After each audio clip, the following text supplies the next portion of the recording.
Responsible for the views, actions, statements, or opinions of its guests, advertisers, or even its viewers. The information contained in this program is not to be confused with medical or legal advice. An appearance on this platform is not necessarily an endorsement, but as always, we encourage you to do your own research. Enjoy the show.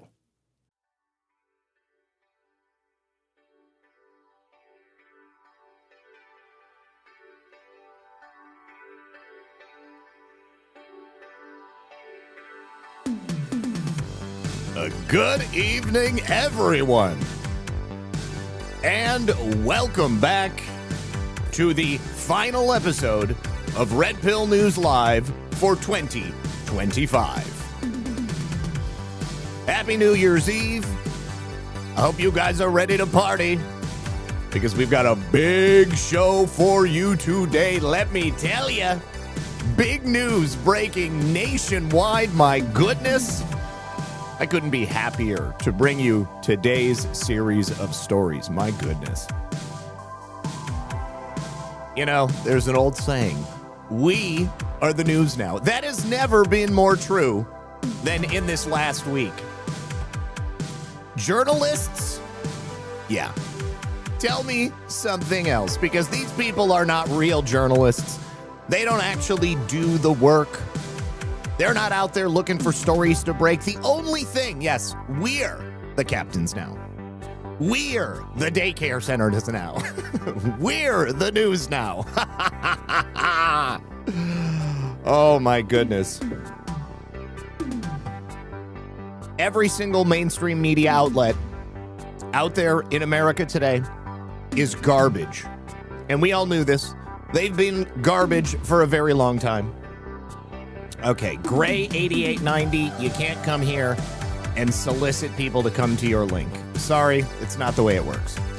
Either way, we're got a lot to talk about. Happy New Year, everyone. Thank you so much for joining us. Hit that like button, hit the thumbs up, hit that red pill. Help us out by sharing the show. Sit back, relax, and grab your popcorn because we're going to get into it right about now.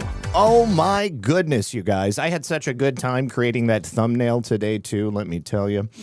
All right. So first of all, let me say thank you to Ina, who says Happy New Year's Eve. Happy New Year's Eve to you as well, Ina. Thank you very much, no matter where you guys are at.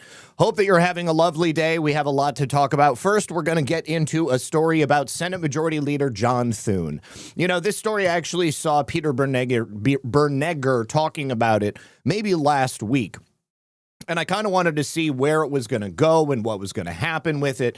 There hasn't really been much that's developed. However, I do think that this is going to become a much bigger story, and I have a follow-up to this particular story. Now, everyone here is familiar with smurfing, whether it's from Act Blue or Win Red. There is a habit that these fundraising platforms have of taking in micro donations and then funneling those donations into the coffers of campaigns for politicians such as John Thune, or more often than not, Democrats. A lot of Democrats have been involved in smurfing. People like the Seditious Six, all of them have seemed to have become very, very wealthy getting these smurfing payments. John Thune, the Senate Majority Leader, is no stranger to this as well. Peter Bernegger has identified no less than $1.1 million in campaign donations that appear to have come from a similar type of money laundering scheme. So Peter Bernegger has released this information pertaining to Senate Majority Leader John Thune in a post on the 26th of December. He said, Senator John Thune, I named your treasurer, Nicole Weavers, in my complaint to the Federal Election Commission on the money laundering into your campaign. I'm also referring her for alleged felony crimes from her position as treasurer in your campaign committee. It's going to be interesting about your bank, your campaign committee used to launder the money. Interesting, John, you went from college right into politics and you never worked in the private sector. Then you called for President Trump to drop out and let Judas Mike Pence run for president instead. Republican John Thune never worked a day in the private sector for 40-some years, yet he wants to play with all of our lives. He's a big supporter of the fake, corrupt Ukraine war, which the USA's three-letter agency started. He is the one who has been blocking the vote to stop the weekly $40 million to the Taliban. A couple of interesting pieces there. There's another thing that John Thune has been blocking as of late as well. Now, just in case you're not aware of who Peter Bernegger is, Peter Bernegger is one of the original journalists who discovered the concept of smurfing. It was then later popularized by James O'Keefe, and I can't remember if it was still Project Veritas or if that was after he had already been pushed out and started O'Keefe Media Group. But Peter Bernegger has been a guest on the show before. He's gone on with Ash and CanCon on Why We Vote on a number of occasions. But this is a big deal. And it doesn't just have to be a big deal because we've got politicians receiving money from sources that they shouldn't be receiving money from, but also because you've got people whose identities are being used. And quite often it would appear that we're talking about violations of campaign financing, violations coming from donations that are from people outside of this country. So you've got foreign influence in our elections as well.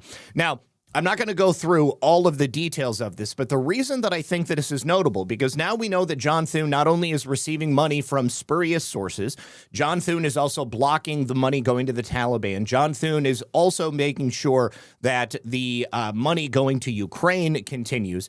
John Thune has also been instrumental in ensuring that the SAVE Act has not been voted on in the Senate. Now, as I'm sure you remember, last year, 2025, the House passed the SAVE Act on two different occasions. The SAVE Act is a legislative answer to what President Trump put down in his executive orders, trying to add a measure of safety and security to our election system. The SAVE Act is necessary to ensure that the only people voting in American elections are people who are citizens of the United States of America. And Byron Donalds, who is a congressman down here in Florida, think of him what you will. Generally speaking, I like the guy. But the SAVE Act passed in the House for the first time back in April. It was a pretty narrow margin, but it did pass. This is a Republican Congress. It is a Republican president. President Trump should be able to have his agenda put into a legislative form. There were also a number of Democrats who supported the SAVE Act as well. There was Ed Case from Hawaii, Henry Cuellar, who President Trump just recently pardoned, out of Texas, Jared Golden out of Maine, and Marie Perez out of Washington. Now, this has not only been championed by President Trump, but championed by pretty much every single Republican that has bothered to take a look at it. I mean, who doesn't want documentary proof of U.S. citizenship to be a prerequisite to vote in federal elections? It is simply the most intelligent thing you could possibly do. We are allegedly a first world nation, and yet for some reason you can come here illegally and you can vote in elections and you can get people in power who are not on board with saving this republic.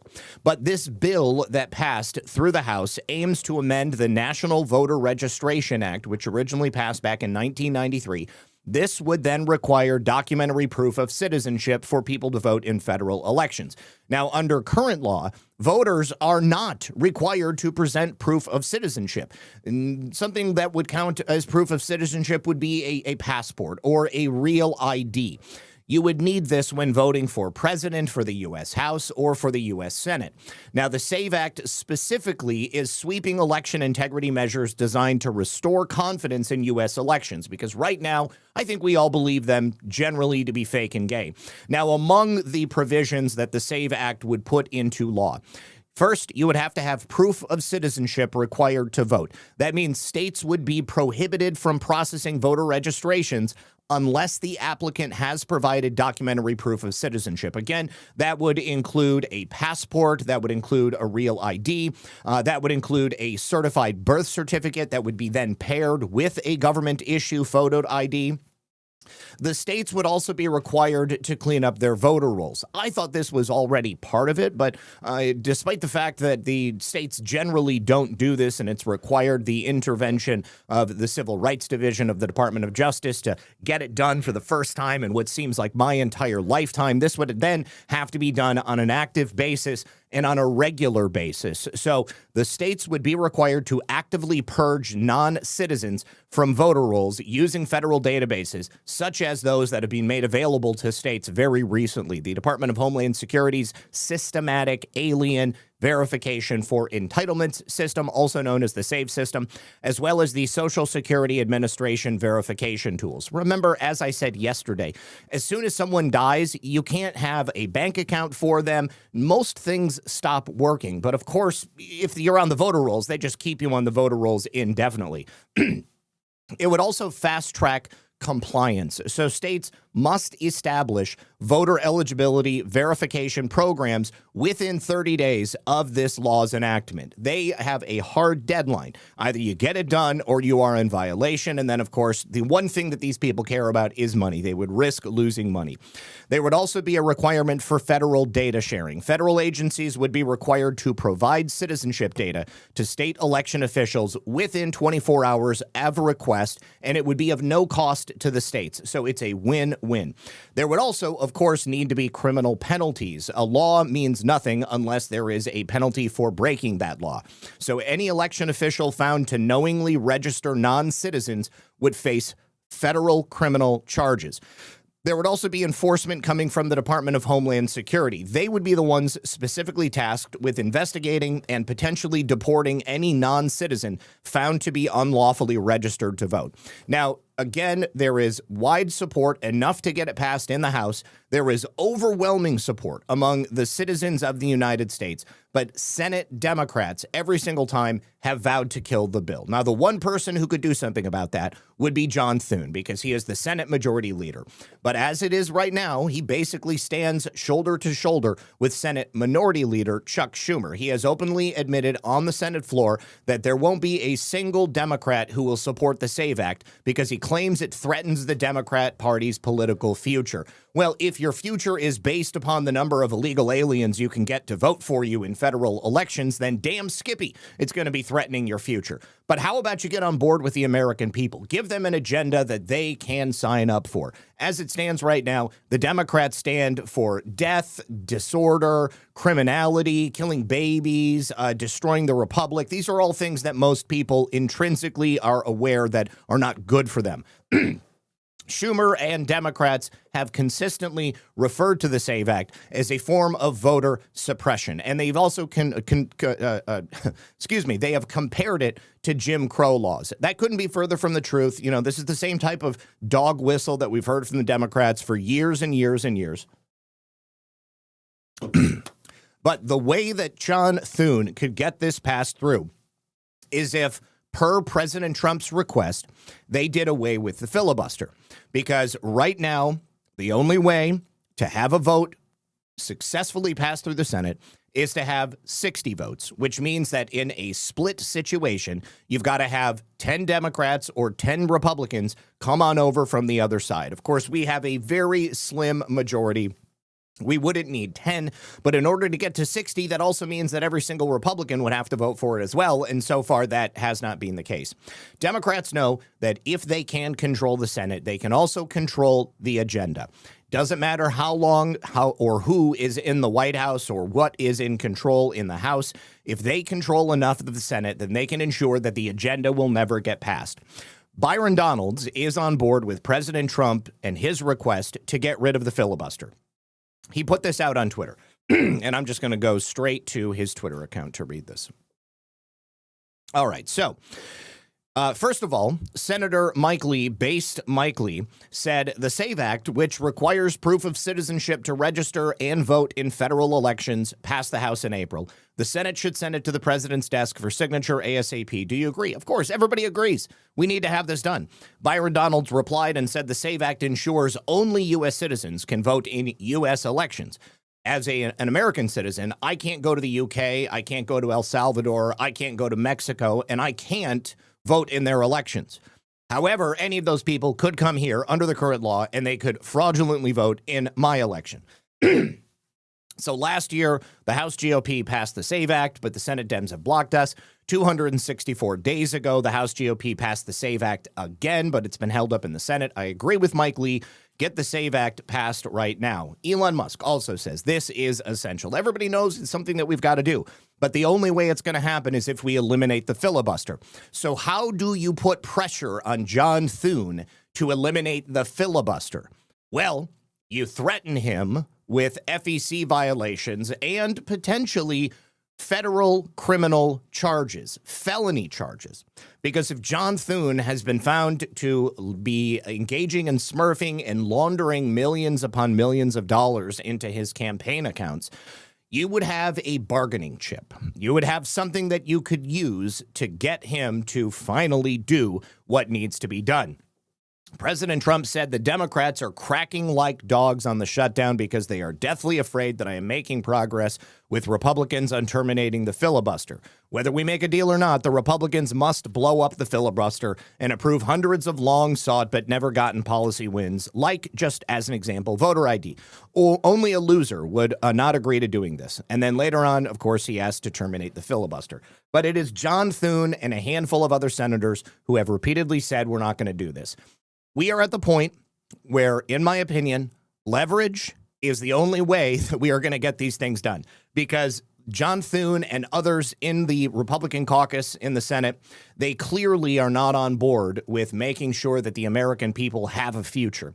John Thune, he's never worked a day in his life. What does he care? He's already a multimillionaire. His family is going to have generational wealth from now until many years into the future. John Thune can put himself behind a gated community and not worry about what's going to come down the pike. John Thune also lives in a completely different world, divorced from the reality that you and I face on a daily basis. It is time for the Department of Justice to use that leverage, which is clearly there in the form of this FEC referral and a potential federal criminal charge against him, to ensure that we can move forward and that President Trump gets the agenda passed that we need to save America. Let's do it, okay? So hopefully, Pam Bondi, somebody at the Department of Justice is out there listening. All right, now, the Trump administration has also announced a lawsuit, a federal sweeping lawsuit against the state of Virginia, because they have, in a violation of the federal laws, been giving in-state tuition to illegal aliens, while at the same time forcing American citizens coming from other states to pay a much, much higher rate of tuition. So they are accusing state leaders of openly defying federal immigration law by granting illegal aliens discounted in-state college tuition and then forcing American citizens from other states to pay much, much higher rates. This is a civil complaint. It's been filed in the Eastern District of Virginia, and the DOJ is arguing that this tuition scheme by Virginia blatantly violates federal law and it must be shut down. Couldn't agree with them more. The lawsuit seeks declaratory and injunctive relief to block the enforcement of Virginia statutes that classify illegal aliens as state residents for the purpose of tuition and financial aid. At the center of this case, we have a law passed in 2021, effective in 2022, which is what allows illegal alien students who meet specific residency and high school graduation criteria in the state of Virginia to qualify for in-state tuition regardless of whether or not they are a citizen of the United States.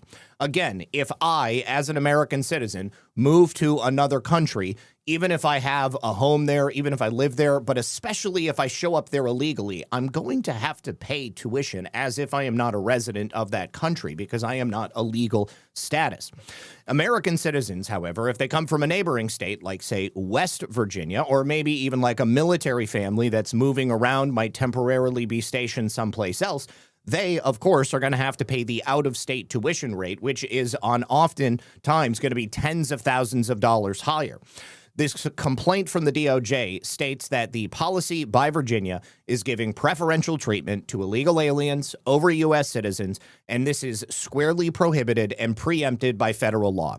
In direct conflict with federal law, the DOJ states, Virginia law permits an alien who is not lawfully present in the United States to qualify for reduced in-state rates and state-administered financial assistance based on residence within the state, but does not make the United States citizen eligible for such benefits without regard to whether the U.S. citizens are Virginia residents. This has been going on since 2022. Virginia law has allowed unlawful aliens who establish residency in the state to receive benefits from reduced in-state tuition rates while denying that same benefit to U.S. citizens who are not residents in Virginia. So the law highlights how severe the discrimination is. At the University of Virginia, as an example, resident undergraduates pay roughly $23,900 per year in tuition. However, if you are a U.S. citizen paying out-of-state rates, you are charged nearly $63,000 annually, nearly 3 times the amount of money as a U.S. citizen, but not a resident of Virginia. That is a hell of a lot of money. So an illegal alien qualifies for a lower rate, while an American citizen cannot qualify for that rate. So President Trump had put out an executive order aiming to end any type of subsidization of illegal immigration and enforce the equal treatment under the law for American citizens. And these directives instruct federal agencies to challenge state laws that favor illegal aliens over U.S. citizens, and particularly focusing on higher education. And that's exactly what we're doing. We are moving into the new year with a bunch of good things happening. Now, it's Tony Man. Thank you so much. He says, let's get this party started. Happy New Year, Zach and Lisa. Thank you so much. One Ohio gal now says, oh, good. I'm glad Zach is having his show. I am definitely having my show. I'll be having a show tomorrow, too, as well. All right. Now, take a look at this. Talk about suicidal empathy that we spoke about yesterday. San Francisco has a new mayor. He's not supposed to be a bleeding heart liberal, so to speak. He's supposed to be more of a moderate. However, the moderate mayor of San Francisco, Mayor Daniel Lurie, has just given black residents of the city of San Francisco an early Christmas gift. What he's done is sign a reparations bill that could grant every single black resident of the city of San Francisco a whopping $5 million in reparations. $5 million per black in the city of San Francisco. If you are a black person and you live in San Francisco, I am eager to hear whether or not you actually get any of this money. It is a ludicrous amount of cash to be coming from a local city government, and I have no idea where the hell they think they're going to get this money. So the legislation was signed just 2 days before Christmas, and the ordinance establishes a reparations fund. This is what was recommended by the city's African American Reparations Advisory Committee 2 years ago in a report. I thought that this was not going to go anywhere, but apparently these people are stupider than I gave them credit for. So the legislation establishes the fund, but it doesn't allocate any money into it. It just sets up the framework for maybe future contributions, whether they may be through the city or they could be privately donated. I suppose they can go to all of the guilty, wealthy, white Silicon Valley bros and try to get money from them. I'm not sure. Now, so the AARC was tasked with developing recommendations for repairing harm in our black communities, according to their website. And in this 2023 report, every eligible African-American adult in San Francisco should be handed a $5 million lump sum to compensate the affected population for the decades of harm they have experienced. There's approximately 5,000 black people that live in San Francisco, but the qualifying requirements are a little hazy. They have not been specific about that. Now, to boot, on top of that, the city of San Francisco, the city that is now best known not for the Golden Gate Bridge, but for the poop map that you can download for your phone and see exactly where shit is littering the street so that you don't have to, like, walk through it or Maybe you can bring a hose or something. But they are facing a $1 billion budget deficit. And apparently that's totally cool. They're not worried about it. For several years, Lurie wrote, communities across the city have been working with the government to acknowledge the decades of harm done to San Francisco's Black community. While that process largely predates my administration, I am signing the legislation to create this fund in recognition of the work of so many San Franciscans and the unanimous support of the Board of Supervisors. Roughly a week before he signed this, the city's Board of Supervisors voted in favor of passing it. But, of course, a lot of people are criticizing it. A lot of Bay Area conservatives, and specifically Richie Greenberg, has slammed this decision to institute race-based reparations as ludicrously unlawful, irresponsible, illegal, and unconstitutional. So it remains to be seen whether or not they're going to successfully implement this. I cannot believe it. All right. Let me say thank you very much to 417 Patriot. I got it. I sent you an email. Yes. I'm so happy you go. I got you cooked there, girl. I set you up. I'm glad you were able to get it. So freaking excited. You are the bomb. I hope you and Lisa have the best New Year's Eve and day and get to relax a little. Thank you for all you do. Thank you very much. I appreciate you. And thank you for the donation. Warrior Mima, does nobody remember that black slaves were given reparations when they were freed? They were given land to do as they pleased. More than I'll ever known. Yeah, I know.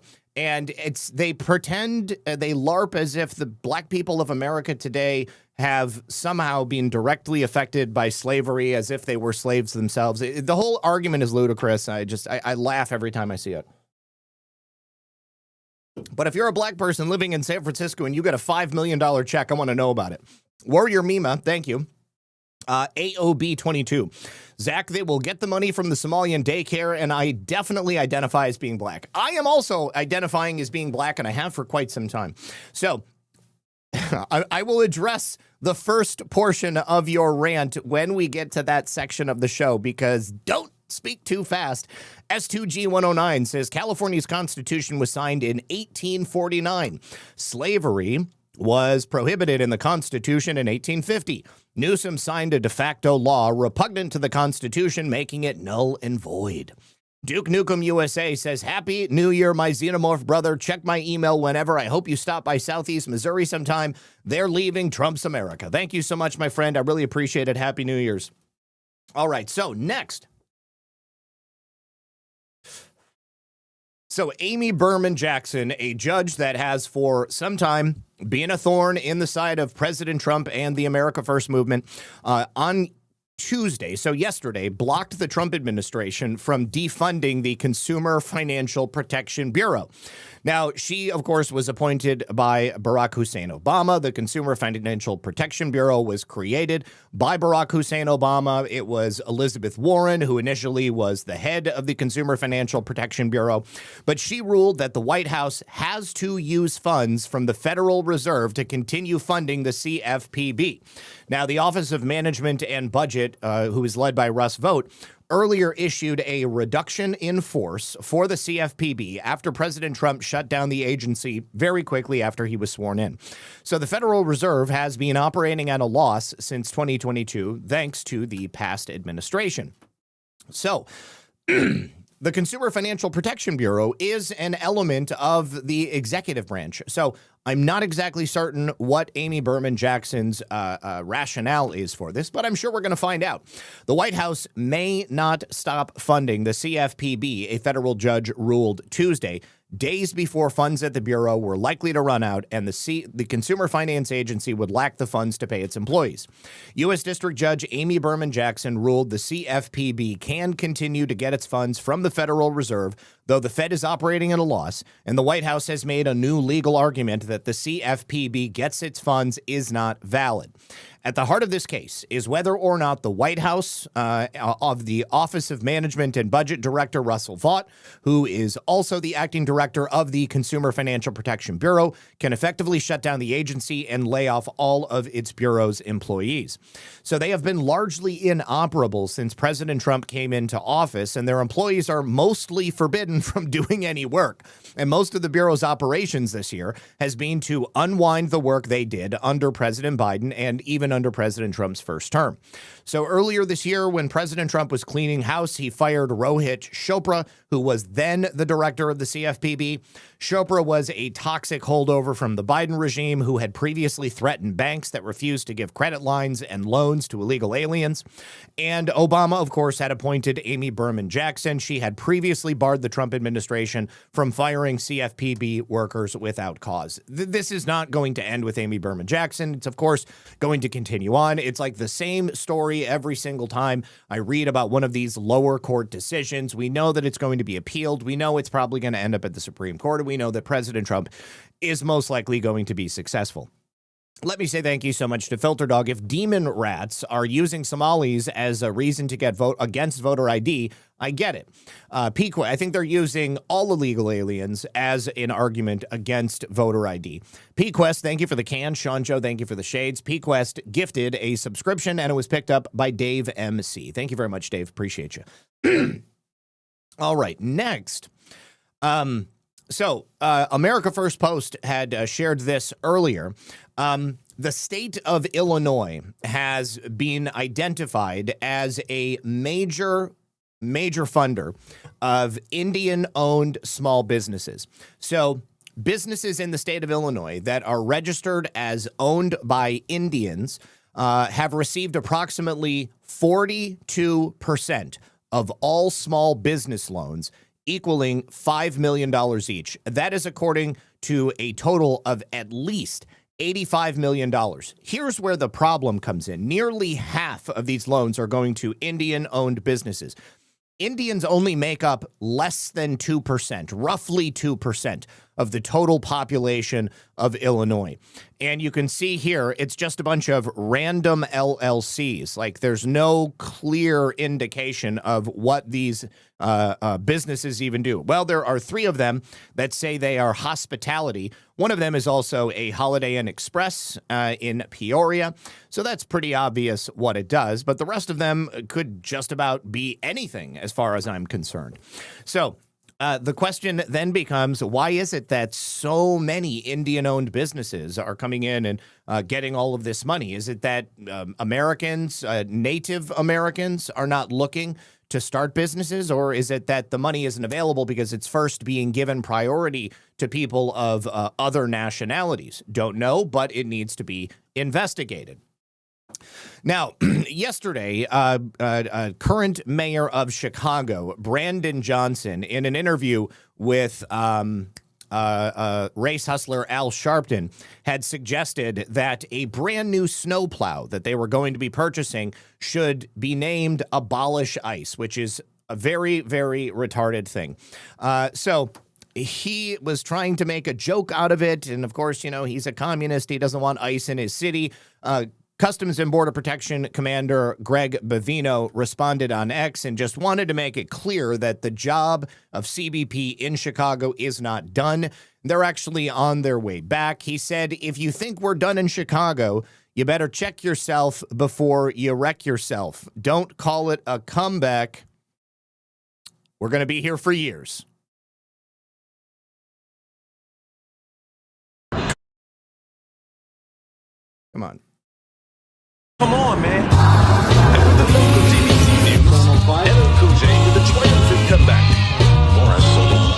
They're sending the U.S. Border Patrol in Chicago to take care of business. I've been here for years. I'm rocking my pants, putting suckers in fear, making the tears rain down like a monsoon. Listen to the bass, boom explosion, overpowering over the competition. I'm towering, wrecking shop when I drop these lyrics that I make you call the cops. Don't you dare stare, you better move.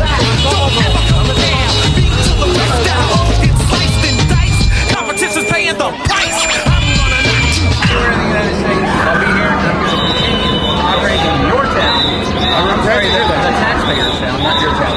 And that's what's going to happen. Greg Levine will is happen. such a boss. That's what's Once going more to happen. are going on. Welcome here. Check yourself. He literally said it. He said, you are not welcome here. And he said, check yourself before you wreck yourself. I love Greg Bavino so much. This dude is a boss. Oh, my gosh. How funny would it be if Greg Bavino ended up running for mayor of Chicago and he actually won? All right, so we also need to look at Tulsa. So take a look at this. Because of everything that's being revealed in Minnesota and is currently being revealed all across the country, people are looking at sources of government funding, and they're looking at a lot of businesses. So here at the Tulsa Country Inn and Suites by Carlson, someone has identified 5 companies that have matching addresses for the same business, but they are all different LLCs. There is 2 corporations.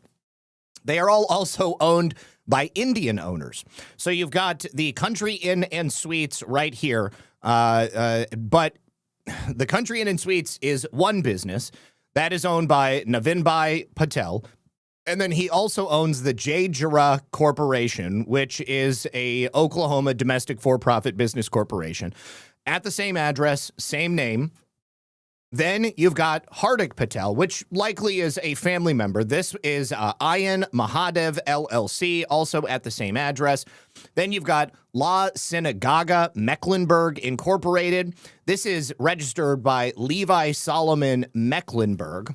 That could just be a registered, it is a registered agent. Also, Levi Solomon Mecklenburg, again, L&M Web Services LLC, also at the same address. So you've got a series of businesses that seem to be owned by the same family, but then you have what appears to be a separate individual who is a registered agent owning 2 additional businesses that are also there. So it's worth suggesting that all 5 of these businesses are probably owned by the Patel family, and it's definitely also possible that not all of these businesses are actually doing anything at all. So this interested these people, and they started looking, and you can see that there is a $2.3 million mortgage on this property, and people are looking into all of these different sources of funding and exactly what it is these businesses do. I think this is great. Of course, simply the presence of a business at an address doesn't necessarily mean very much. Generally speaking, registered agents will have many hundreds of corporations that will be registered at the same location, but it's unusual that it would be at a Country Inn and Suites. A hotel is generally not where a registered agent owns their business and has all of the other businesses underneath them. Let me see. Thank you to It's Tony Man. He says, wondering why didn't those leering places just tell surely they were closed for the holiday? Just saying. Well, because they're Somali. They don't celebrate the same holidays. Mike H30 says, thanks for the great show every day. Happy New Year and God bless. Happy New Year and God bless to you as well. The guy finding this is called Robert in Tulsa. He's doing great work. Yeah, I just started following him, so I look forward to seeing what else he's pulling up here. All right, now we're going to jump over to Minnesota, and I thought that this was hilarious. This is a joke trailer for Grand Theft Minnesota 2.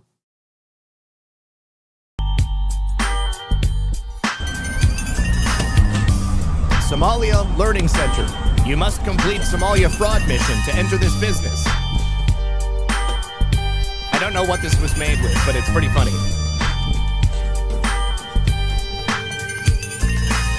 Anybody play Grand Theft Auto? It looks just like this.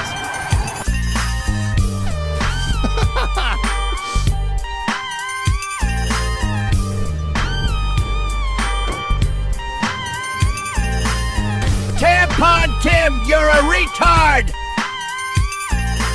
Anyways, it looks pretty fun. I'd like to play it myself. Now, also, Beaver D, who I told you about a couple of days ago, who's been identifying plenty of other sources of funding, she has determined that the United States collectively sends $5.5 million to Somalia every single day. You heard me right. $5.5 million is sent to Somalia in remittances every single day. So in the year of 2024, it was estimated to be between $1.3 billion and $2 billion annually, which, of course, if you break it down to 365 days, that's where we get the $5.5 million. Now, we've talked about the number of remittances that go there previously. But I never thought about it in terms of the fact that it's $5.5 million a day. It makes total sense, though, when we look back at the TSA agent that we spoke about maybe 2 weeks ago or so, who was saying that while she was at the airport, she would have Somalians coming through with $1 million, $250,000, $500,000 stuffed into a suitcase, and they would be flying back to Somalia with this money, and they would drop it off. They would come back. They would do this on a weekly basis. So you have a significant amount of money that is being taken from the United States of America and directed into the hands of the Somalia nation. And it's happening all the time. So now when we start thinking about all of these different cases of fraud and exactly how much fraud is going on, it makes sense that the only way that that type of outflow is sustainable is if massive fraud is taking place. Now, here is a clip from News Nation. Rich McHugh in News Nation decided to go knocking on doors in Minnesota as well. Here they attempt to visit several assisted living facilities. And guess what? It turns out that these assisted living facilities, which are also bringing in millions of dollars a year, just like the daycare centers, are actually not real businesses. In fact, nobody's there. No sick people are there. No adults are there. Nobody is getting care. They're just receiving the millions of dollars and then probably sending it back to Somalia. This may look like your typical single-family home, but it bills itself as an assisted living facility, and it receives a lot of taxpayer money. Here in Minnesota, the number of people getting help in assisted living facilities is... I mean, what is that? Like maybe a 1,500 square foot home, maybe 2-3 small bedrooms. Perhaps there's a basement. But, I mean, considering the age of the home, I would doubt that the basement is waterproofed. It's probably damp. They've got a dehumidifier going all the time. I mean, that's not a place that you're going to be able to keep people living down there. So I sincerely doubt that maybe more than a family of 4, maybe up to 8 people might be living in that home because Somalis tend to, live like cockroaches. Let's be honest. Up. Double the growth of other programs. But here's the kicker. The rate of payment in this assisted living space is 10 to 15 times the growth in other programs. Hi. So we pulled the data on assisted living facilities in the Minneapolis area. Minneapolis, as you might expect, has a lot, 169. St. Paul, with a population of 307,000, has 83. But Brooklyn Center, 30,000 population, has 106. And Brooklyn Park, population of 84,000, has 181. So explain that to me. Explain that to me. You've got more than 4 times the population living in Minneapolis, and you've got fewer adult assisted living facilities in the city of Minneapolis. You've got 307,000 people in St. Paul, only 83 assisted living facilities. Brooklyn Center, you've got 30,000 people and 106 assisted living facilities, 10 times the population in St. Paul, and you've got nearly, 1.5 times the number of assisted living facilities. And then Brooklyn Park, 84,000 population and massive 181 adult assisted living facilities. Nobody is living in these things. More than Minneapolis, a city 5 times its size. But this assisted living facility puts this all in perspective. It's owned by a man indicted for laundering $1 million in the Feeding Our Future scam. Well, look at that. It happens to be owned by somebody who's already been convicted in the Feeding Our Future scam. If anybody here was under the impression that the Feeding Our Future scam was like the end of these people's fraud, of course not. No.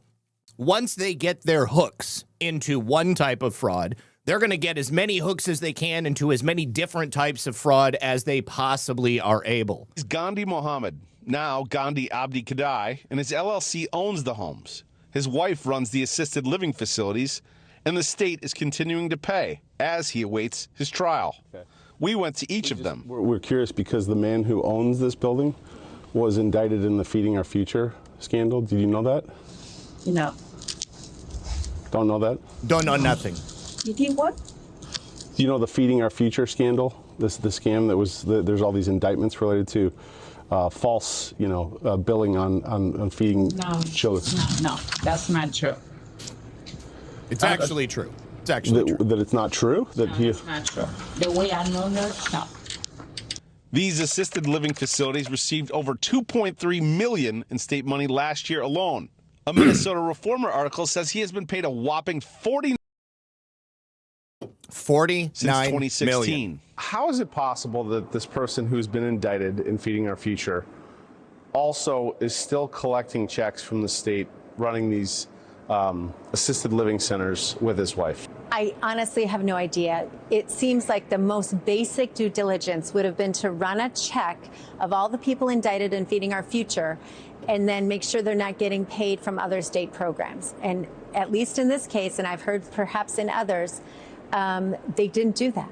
State Representative Kristen Robbins is the chair of the House Fraud and Oversight Committee here. So this person owns assisted living facilities, and his wife runs the service provider part of it. So he owns the property. One of the properties was purchased with the same shell company he used to money launder in Feeding Our Future. And now that same shell company has been used to buy a new assisted living facility property. It's unconscionable that they haven't done the most basic due diligence to cross-check that Feeding Our Future defendants aren't getting additional state money. Now, we reached out to this man and his wife and got to hear back. We also reached out to the Department of Human Services here, and they gave us a statement. In part, it basically says, ultimately, they can't cut funding from this guy because he is simply a landlord, essentially because his wife runs the services for these assisted living facilities, essentially kind of passing the buck. Yeah, of course they can't. Of course they can't. Well, we'll see what we can do about that. Now, as we have shown, the scams have been ongoing for more than a decade. Here, Lou Raguse from Care 11 News in Minnesota, he tells about a series of daycare fraud investigations that he was following diligently for a long time. And guess what? Nothing happened. The state of Minnesota has investigated daycare fraud in the past with very mixed results. For 4 years, I tracked the investigation into 4 different daycares. DHS, the Department of Human Services, referred the first case to the BCA, the Bureau of Criminal Apprehension, because they documented overbilling. The BCA says their surveillance found Sunshine Child Care Center and 2 others they started investigating billed taxpayers for twice as many kids as they served through the Child Care Assistance Program. But charges were never filed in these cases.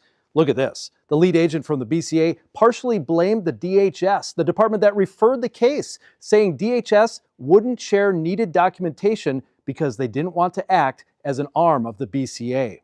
Now, 2 of these daycare owners are suing the state, claiming they were discriminated against for being Somali. Here's their attorney. There's no indication that any other child care centers owned by any other group was targeted even for investigation. Did your clients fudge the numbers and get reimbursements for more kids than they were actually caring for? No.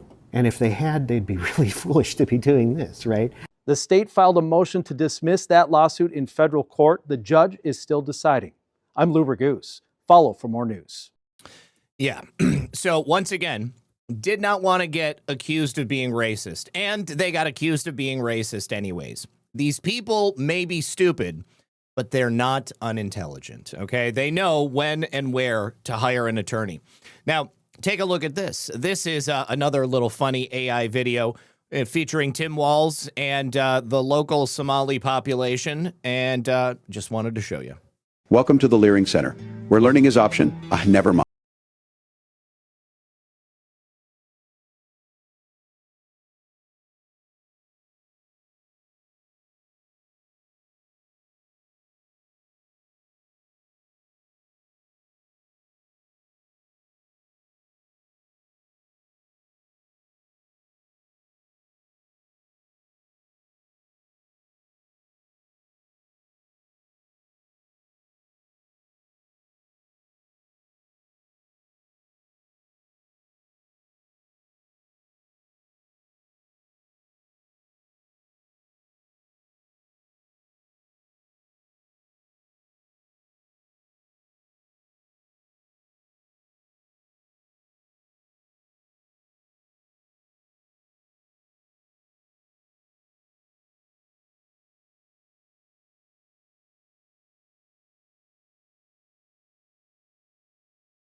Absolutely love it. Gives me the warm fuzzies on the inside, the idea that we could see something like this. All right, now, Nick and Dave were back in front of the Quality Leering Center, and Dave has a $100,000 challenge. As he was standing outside with the publicly available information from the Quality Leering Center and so many other Somali-run daycares down there in Minnesota, he suggested that if anybody can prove his data wrong, he will pay them $100,000. Now, there is a big group of people, both supporters and detractors, hanging out there. Check this out. Anyway, no, don't call any parents. Anybody want to take me up? You $100,000 if you can. $100,000. You can disprove my information. Okay, so give me a copy of what you have. I'm gonna get me the gold. And then I can If you can disprove my information. 100,000. Give it here. 100,000. 100,000. 100,000. Page by page. You're going page by page. They're going. Come on, girl. Just keep your video on it and just screenshot it while you're going. Let me know when you got it. They got it. Oh, he's going page by page. It's the energy we need in the Twin If Cities. anything on any of these pages is inaccurate, I'll give you $100,000 if you can disprove it. I'm trying to. Okay, you got that page? Here's the next page. He's showing them page by Got page. it? Everybody got it? Yeah. So, Okay, $100,000 offer. Prove me wrong. Anybody take me up on it? Oh, yeah. If you can't, you have to have verified information. نمعة ninkan la iska celi baraf lagu tuuro buuq ku kiciya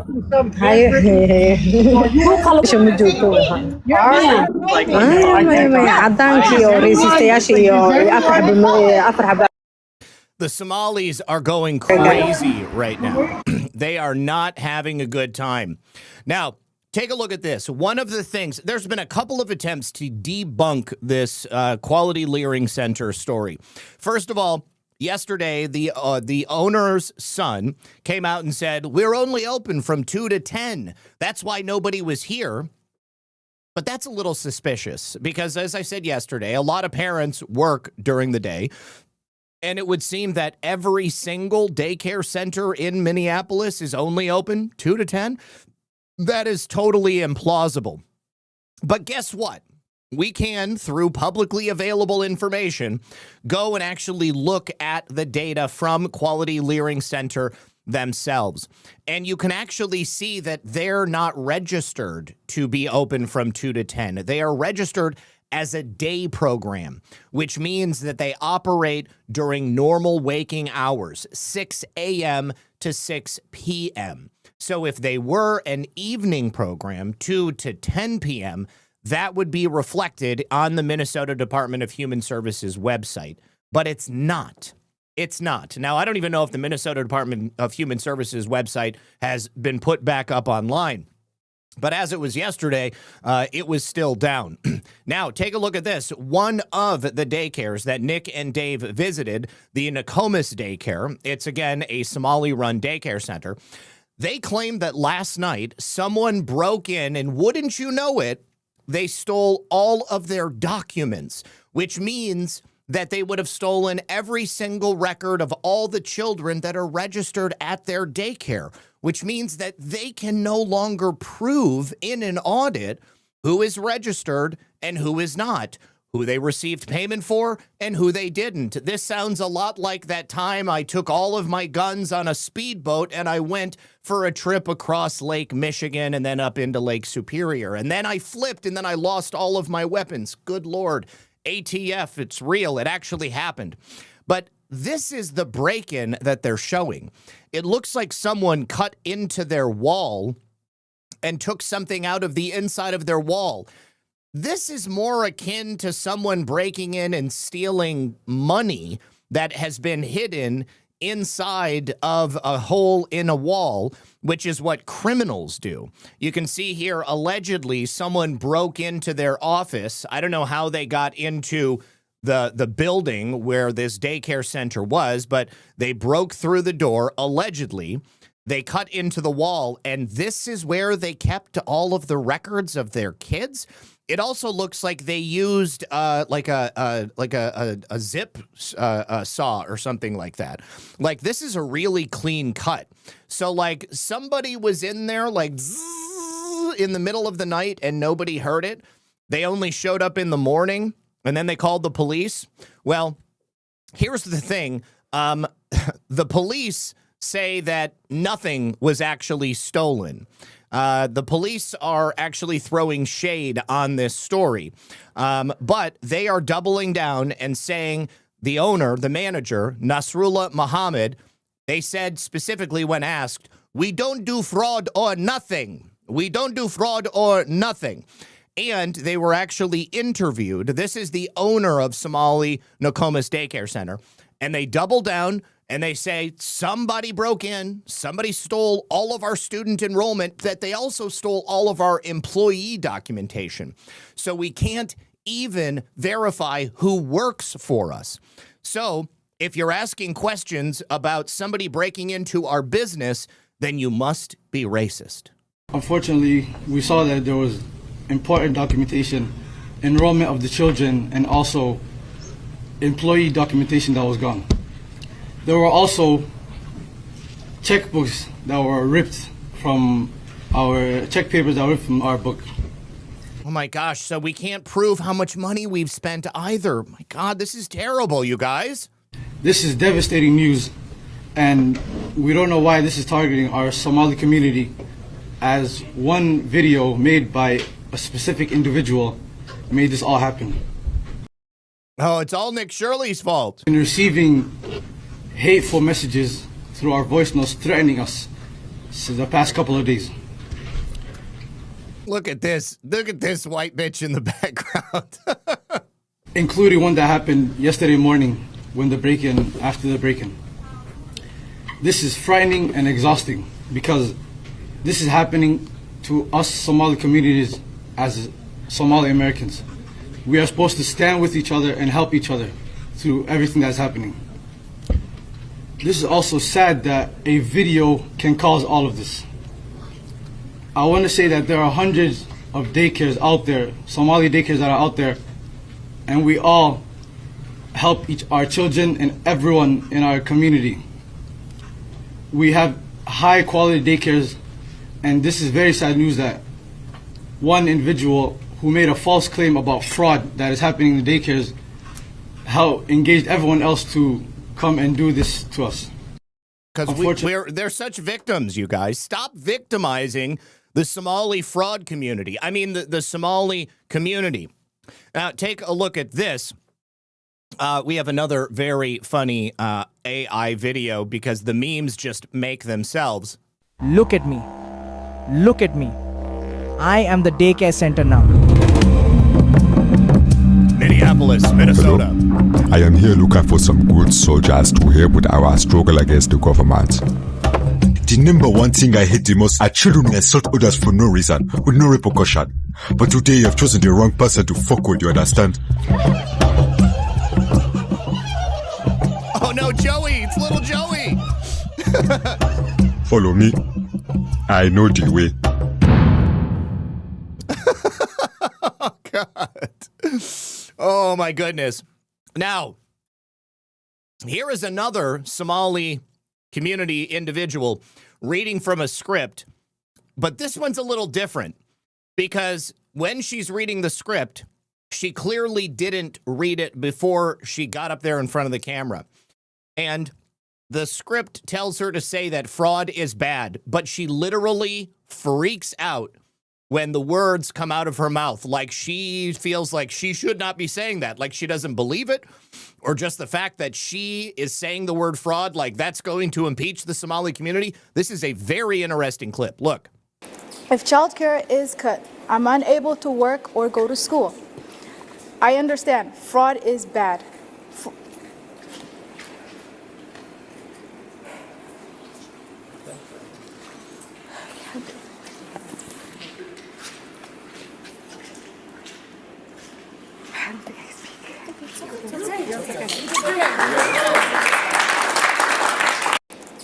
What could possibly possess you to have a conniption when you read the words fraud is bad, because it is bad, but I guess not amongst the Somali community. This is probably my favorite clip from the last 24 hours. She's a mother. She's supposed to be using daycare. She shouldn't want fraud to occur, because then it means that she is going to be out of luck. She's going to be shit out of luck. Like she said, if the funding gets cut, she can't go to work. She can't send her kid to daycare. Of course, she's also not going to be able to steal money any longer. Oh, my goodness. So take a look. Nick Shirley's mom is also a reporter on the street. She goes with him to all of these locations. She's worth a follow as well. But here she goes to another Somali-owned, Minneapolis-based daycare center. This is another one that's raking in more than $1 million a year. And again, the windows are blacked out. There's no kids. It appears to be totally desolate, and it's like an industrial park. It's not an appropriate location to send your kids. Massive fraud in the state of Minnesota, especially in Minneapolis. This daycare right here, ran by Somalians, has taken in from the Minnesota government $1.1 million. This daycare says it can hold up to 40 children. I went up to the door. The door is locked, and as you can see, the windows are blacked out. I can't hear any children inside this daycare. It's midday right now. You'd think there'd be children in there playing, being taught, but no one is in there. This daycare, within 2 years, has taken in over $2 million. The Somalians are robbing the taxpayers in Minnesota blind. This is just one daycare located in Minneapolis that are doing exactly the same thing. We've went into daycare after daycare. All the doors are locked. All the windows are blocked out. And they're raking in millions upon millions of dollars. This Tim Walsh's Minnesota is allowing this to go on. It's super easy to find fraud. All you need to do is go up to a door, try to open it. It's closed and there's no children. So you know these daycares, they're not full, but yet they're taking in millions of dollars every year. Let me know your thoughts on this one. Well, yes, that's obviously what's happening. Now, wonderful news. This is why I was so chipper at the start of the show. It was announced first thing today, actually late yesterday, pardon me, that Health and Human Services has made the radical decision to freeze all child care payments to the state of Minnesota as they investigate the allegations of widespread fraud. That means that I think there's something like $26 billion a year that the federal government pays to Minnesota so that they can pay these Somali fraudsters. The pipeline has been closed. You cannot commit fraud if there is no more money to siphon off. Now, this is just the start. The other day, we said that the Small Business Association has cut off all SBA loans to the state of Minnesota. Wonderful. Now Health and Human Services has cut off all daycare funding to the state of Minnesota. I'm predicting that Medicare, Medicaid, all of that funding is now going to be stopped afterwards, because that also comes through Health and Human Services. So they announced that the fraud is no longer going to continue, and they have turned off the money spigot. The announcement was made by Deputy Secretary Jim O'Neill, and they've taken three specific actions to make sure that there's no way that people are going to be able to continue doing this. So HHS, the Doge HHS account, said that the HHS Doge team has expanded the Defend the Spend system to require all ACF payments across America to be justified.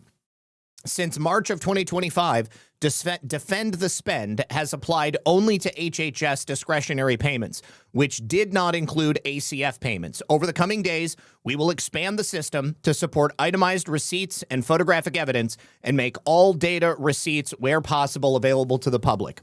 Now, this began yesterday with HHS and the daycare money, but quite literally, today, they have announced that every single type of payment like this, whether it is the Medicare spending, whether it's the autism, whether it is the adult home health care, whether it is the transportation, it doesn't matter. All of it now has to be proven by the people who are asking to be reimbursed for that money. As it stands right now, no more money for daycare is going to the state of Minnesota. All daycare spending, funds sent by the federal government to not only Minnesota, but to every state in the United States, has now been cut off until the daycare centers that are requesting that funding can prove that they're actually taking care of these children and that they're actually operating real businesses. You guys, we are talking tens upon tens upon tens upon tens of billions of dollars. This is just 100x'd the amount of money that DOJ has cut off from the federal government, sending out and wasting. Take a listen to this. This is HHS commenting on the specific actions they've taken in Minnesota. Hello, I'm HHS Deputy Secretary Jim O'Neill. I'm here with Assistant Secretary Alex Adams. Alex oversees the Administration for Children and Families. Intrepid journalists have made shocking and credible allegations of extensive fraud in Minnesota's child care programs. We believe the state of Minnesota has allowed scammers and fake daycares to siphon millions of taxpayer dollars over the past decade. My office, ACF, provides Minnesota $185 million in child care funds each year. That money should be helping 19,000 American children, including toddlers and infants. Any dollar stolen by fraudsters is stolen from those children.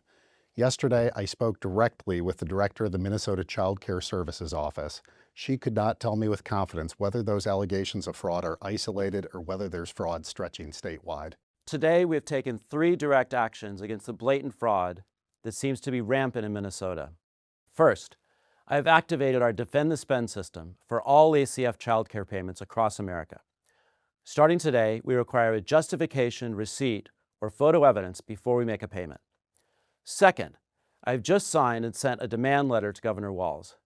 I required a full 360 review of these centers. This includes attendance records, licenses, complaints, investigations, and inspections. And third, we've launched a dedicated fraud reporting hotline and email address at childcare.gov. Whether you're a parent, a provider, a member of the public, we want to hear from you. Let me be crystal clear. ACF expects every state to uphold the highest standards of oversight, monitoring, and accountability for federal dollars. Minnesota is no exception.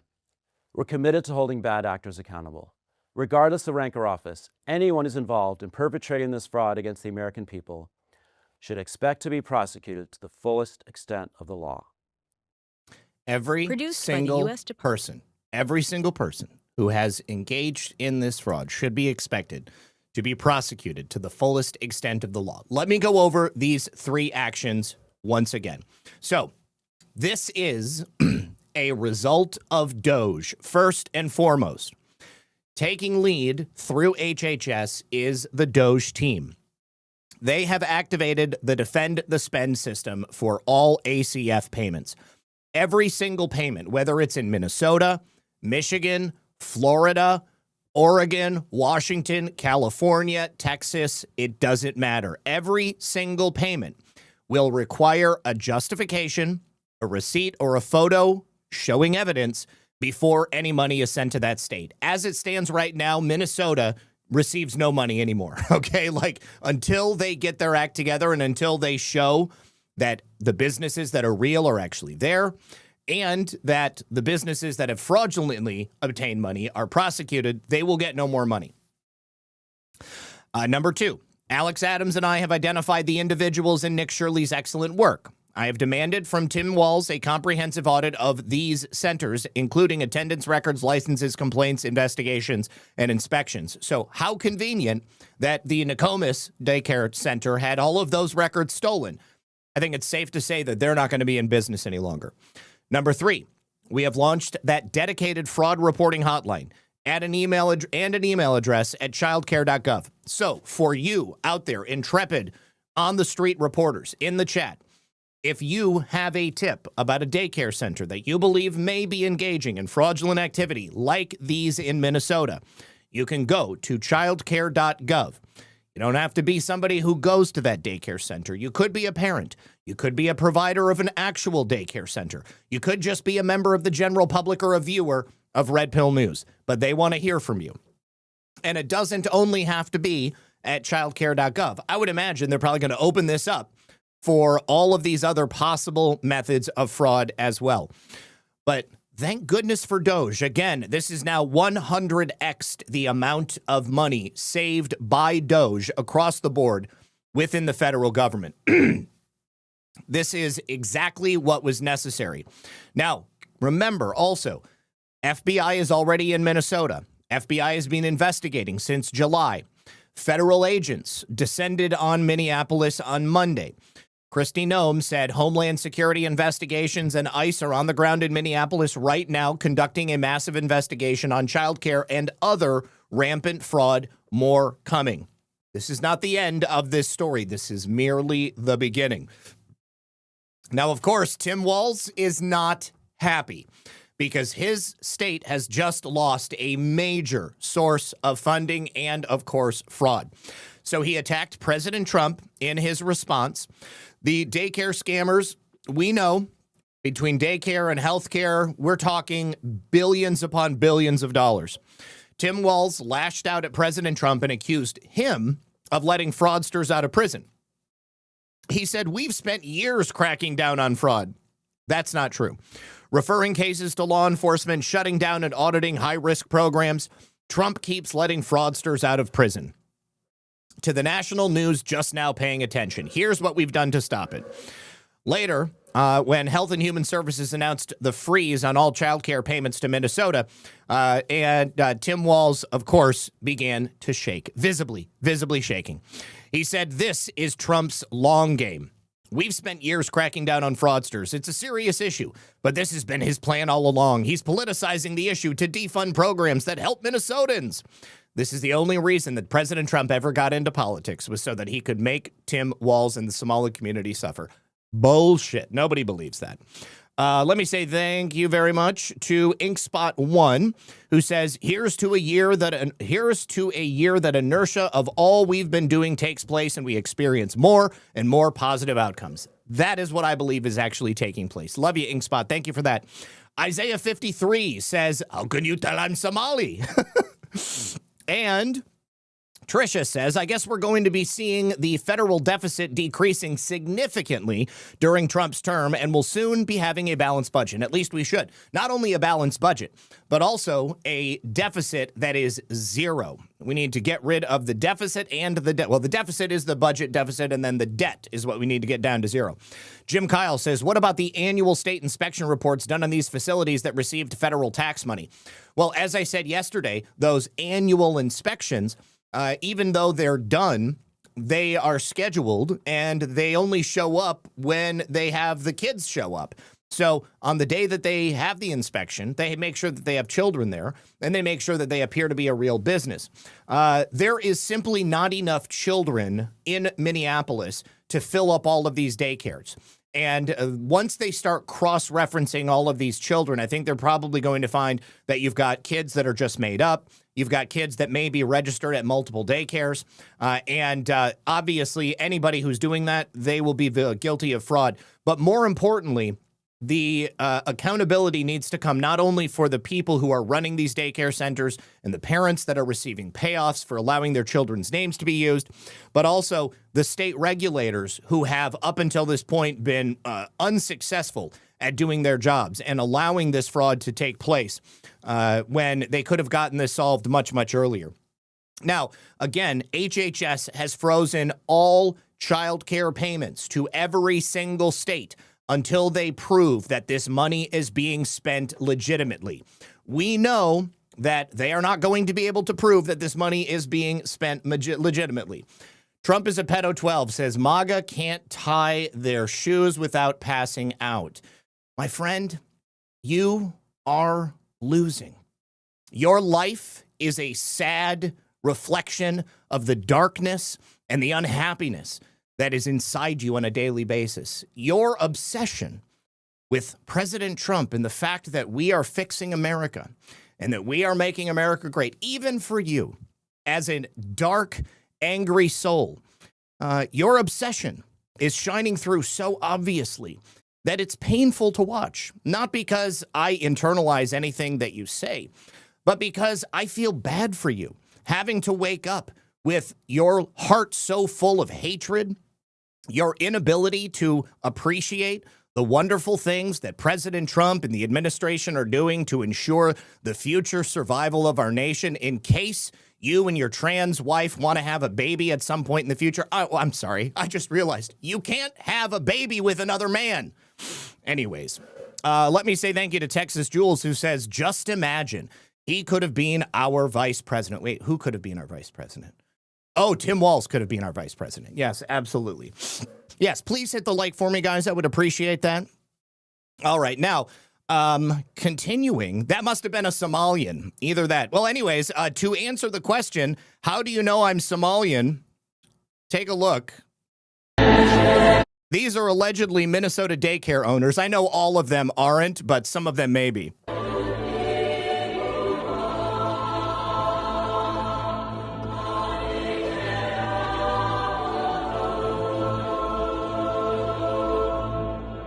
Oh my God. This is what generations of limited genetic selection will do to you. Unfortunate consequences of inbreeding.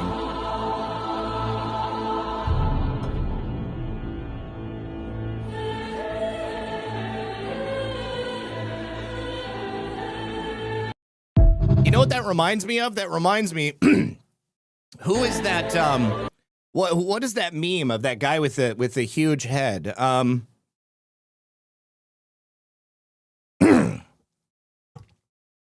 Who is that guy?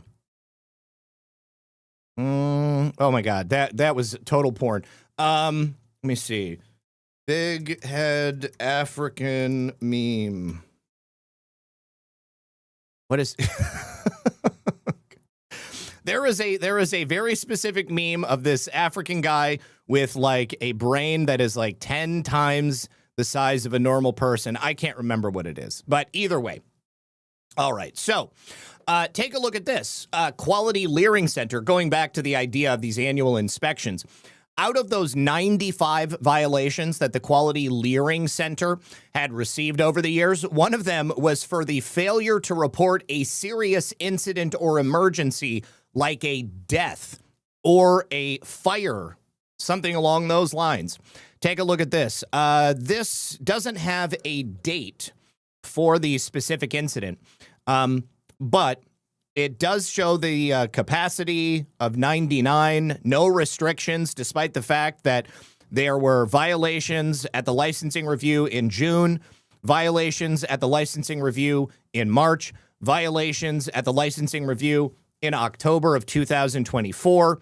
And they do show that the program did not report a death, serious injury, fire, or emergency as required. So I don't know what they could have done because that specifically isn't in the report, but it must have been a serious violation. And then, of course, it begs the question, despite the just multitude of violations, why is it that nothing was ever done? Why is it that they were never shut down? Why was it that after they were raided by the FBI back in 2015, they were allowed to open up by the same owner under a different name just days later, despite the law prohibiting that from taking place for the next 5 years? Again, it's because the regulators in the state of Minnesota were allowing this to happen. Every single one of them needs to go to jail. Maybe that Trump is a pedo account is one of these people in the state of Minnesota, and that's why they're so salty, because they know that they may end up in prison in the very near future. Now, take a look at this. Josh Gerstein, he's a so-called journalist who works at Politico.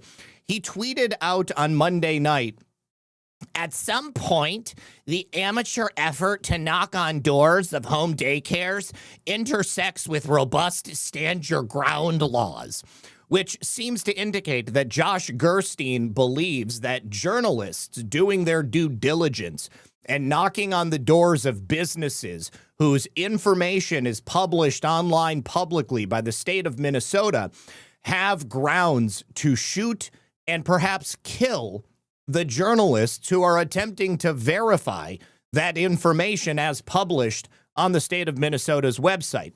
I have not heard prior to this a liberal communist journalist like Josh Gerstein supporting stand your ground laws. And I'm not even sure that in the state of Minnesota, the Castle Doctrine is in effect. But Minnesota being controlled by Democrats, it is an argument that I'm not too surprised to hear them saying. Of course, they want illegal aliens to own guns, but they don't want American citizens to own guns. It's amazing that liberal journalists rush and attack people who are doing their jobs better than they ever could.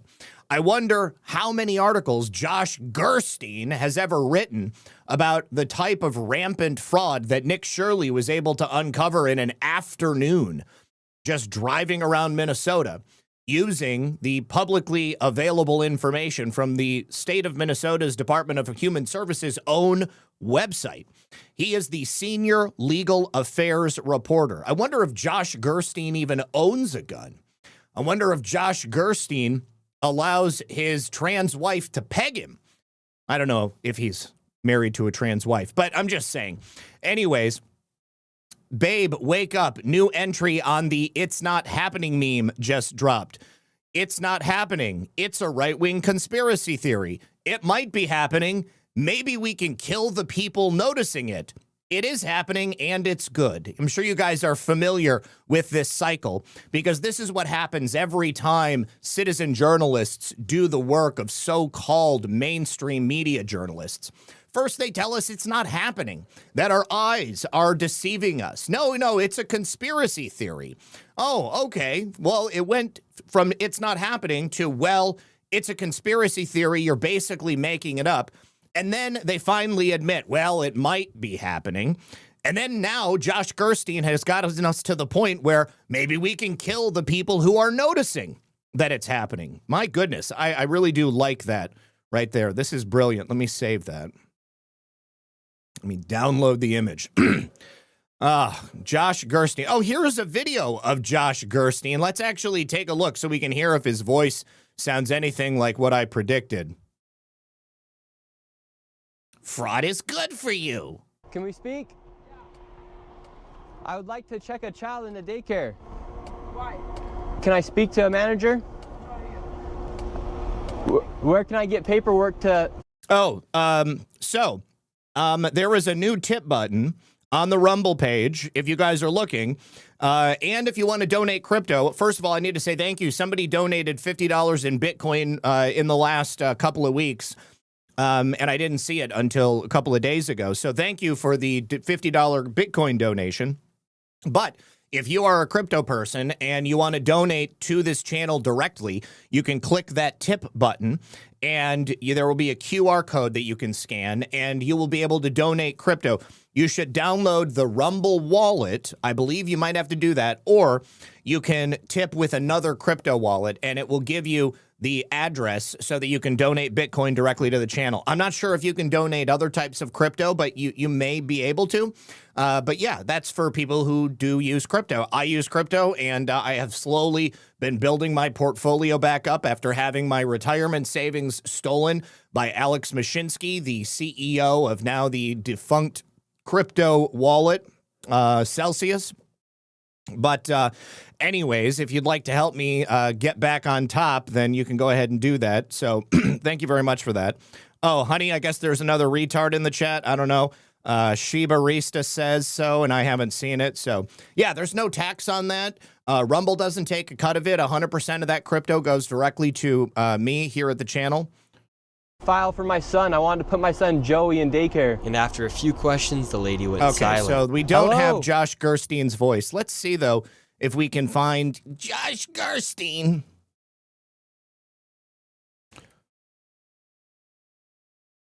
Here he is. Media. Oh, wow. No videos of Josh Gerstein. Maybe he really does sound like that. He doesn't want people to know. Okay. Josh Gerstein fraud. Let's see if anything comes up. I love that.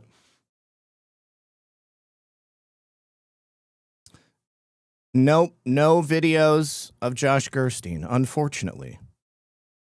Well, I prefer to imagine that he sounds exactly like what I predicted.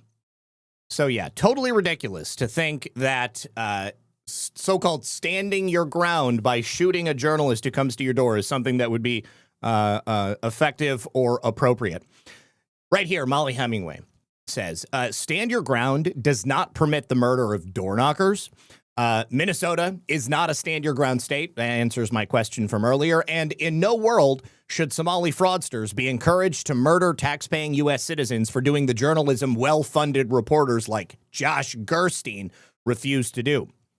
Anyways, love to see Josh getting called out. Let me say also thank you very much to Surter, who says, I don't feel sorry for the trolls. I just give them a dose of Barack's dozens. Happy New Year, Zach, Lisa, Muffin, and Chi-Chi. It is the Leering Center, please. That would be a clip from Hazel Kitty. Thank you very much, Hazel Kitty. I'll go ahead and get this pulled up, and we'll see what the tweet is of. Now, President Trump also directly commented earlier on the fraud in Minnesota. He says much of the Minnesota fraud, up to 90%, is caused by people that came into our country illegally from Somalia. Congresswoman Omar, an ungrateful loser who only complains and never contributes, is one of the many scammers. Did she really marry her brother? Lowlifes like this can only be a liability to our country's greatness. Send them back where they came from. Somalia, perhaps the worst and most corrupt country on planet Earth. Make America great again. Couldn't agree with President Trump more. I would love to see it happen. We do have a very brief message, you guys, from our friends over here on Rumble. You have probably noticed that Rumble is growing and it's happening fast. It's not slowing down. They're currently building a real alternative to big tech that puts creators first and actually protects free speech. Well, now you've got Rumble Premium. It's an easy way to upgrade your experience and support the platform and myself. With Premium, you get ad-free viewing across the entire platform, no pre-rolls, no interruptions, just the content you came for. Plus, Premium members unlock exclusive content like bonus videos, behind-the-scenes drops, and even more from your favorite creators. And right now, Rumble is offering $10 off an annual subscription by going to rumble.com/premium. You can use the code STUDIO at checkout to get that $10 off. Once again, that's rumble.com/premium, promo code STUDIO. No ads, more freedom, and content you actually care about. That's the deal. You can also use that QR code that you see right there. Thank you very much to Rumble, and thank you to the people watching on that platform. All right, Hazel Kitty, let's take a look at what your tweet entails. I've actually got this pulled up, but we'll watch it right now. All right, it's the Quality Leering Center playset. Now from Sora. From Starwave Toys, it's the Quality Leering Center playset. The place where kids can't read good, but the cash sure does. Whoa, empty desk. Load up the money counter and watch the grants roll in. Guard the door. Deploy the fully armed Somalian security figure. He's got the place on lock. Create daring government audits and massive defrauding action. Just from Starwave Toys. Oh, God. Oh, it's so good. It's so good. I love it. All right. Now, President Trump, of course, calls out the Minnesota fraud, calls out Ilhan Omar, calls her an ungrateful loser, calls her a scammer, says she probably married her brother. We all know she actually did. This is yet again an instance of President Trump directly calling this woman out. We all know that she is directly connected to so much of this fraud, and we also know that investigations are currently taking place. So I think it's safe to say that in the near future, we may actually be looking at an unprecedented move. The denaturalization and deportation of a sitting United States congressman in the form of Ilhan Omar. Nothing would make me happier to see this take place. It couldn't happen to a nicer individual, or a better individual. She's not nice. All right. Oh, Trisha found a video from Josh 3 years ago. Copy the link address. Let's go ahead and put it in here. Let's see, Josh. Since this story posted last night and really, I think, changed everything in politics and in the lives of every American, not just women, the court has responded. And I have to start by asking you if you or Politico has been contacted by the marshals that Chief Justice John Roberts appointed to investigate the leak. I'm not aware of anything like that. If it's happened, nobody's told me, and I think I would know. So not as of yet, Nicole. Not as of yet, Nicole. Why can't we kill babies? Thank you to Brian Murphy. He says, Zach, it has been an honor and a pleasure watching you fight the good fight over these many years. Remember when you were just an anonymous voice. Look how far you've come. Play Muffin Gate to celebrate. I will have to find it. I think I have it loaded up here. Brian, I love you, buddy. Good to see you, as always. Thank you for being here. And Trisha, thank you so much for finding that clip of Josh Gerstein. Let me also say thank you to Sean Joe for the can, the cookie. Lord Tab 10, who says, Happy New Year, Zach and family. Lord Tab, always a good time. Kaz 1012 says, Happy New Year, Zach and Lisa. May 2026 be happy, healthy, and wealthy for you. And I want it to be successful for making America great again. Thank you for that. Moss Dog 7, thank you for the shades. Carrie Lake, not that Carrie Lake, but still a wonderful Carrie Lake, says, Happy New Year, blessings to you and Lisa. Sean Joe, thank you for the can. Filter Dog says, the dog ate my homework and my employment records and my auditable files. Thank you to Sean Joe for the can and the cookie. Filter Dog says, don't forget this fraud is funding Al-Shabaab. Oh, I could never forget that the fraud is funding Al-Shabaab. With most of the GDP of Somalia being made up of money that is taken out of our pockets and brought over there, it is definitely funding Al-Shabaab. Now, of course, that is going to get a lot of people arrested and thrown in prison and hopefully deported and denaturalized. Now, Caroline Leavitt, also, of course, she is the mouthpiece for the Trump White House, and she said that the Trump administration is not afraid to use denaturalization. In fact, this is actively ongoing right now. I am really hoping that we are going to see the largest denaturalization effort undertaken in any time in American history, or perhaps the history of the entire world. Let's get through this ad real quickly, and we will hear it directly from the horse's mouth. Caroline Leavitt telling us how denaturalization will likely be used in the future. Does President Trump want those Somalis to have their citizenship revoked if convicted of fraud? Absolutely. And it's something the Department of Homeland Security, the Department of State is currently looking at right now. It's something this administration has already done. And we know that there are liberal activist judges across the country who will try to block and tackle this administration from pursuing justice at every turn. But that's not going to stop the president and his entire cabinet by acting on behalf of law-abiding, tax-paying citizens in the state of Minnesota and in states across the country who have been ripped off by people who abused our immigration system, came to our country, do not love our country or respect our values, and now have been ripping off and stealing money from law-abiding Americans. This administration is not going to tolerate it. And again, this is a whole of government effort. We've surged resources. As you pointed out, the Department of Justice has already charged and prosecuted nearly 100 people. In fact, some of the buildings and some of the sites that Nick Shirley exposed in that video are under current investigation by the Department of Justice. One of those sites, the Midway building, resulted in 13 defendants already being charged earlier this year under the leadership of our Attorney General and President Trump. So that is definitely going to continue. So please denaturalize and deport every single one of those people who have already been convicted in a court of law. After sitting. Get them the hell out of this country. Seize all of their property. Seize all of their possessions. Seize all of the homes and the cars and the purses and the shoes that they purchased with the money they stole from the government, and then give it back to the American people. Use it to pay down the debt. Use that money to clear out the rot, the people who have already taken advantage of the generosity and, frankly, the stupidity of the people who allowed this to happen. Now, there has already been an ongoing investigation by the Oversight Committee into the situation taking place in Minnesota. Because it keeps getting worse, now it is going to get a lot worse for Tim Walz. So they have already subpoenaed people who are working in the state government, whistleblowers, etc., to come in and testify before the House Oversight Committee. James Comer has sent out a number of letters, but now they are formally escalating this investigation into the massive, systemic, and ongoing fraud and, frankly, money laundering scheme happening inside Tim Walz's social services programs and in his administration and the campaign accounts of him, Ilhan Omar, and Keith Ellison.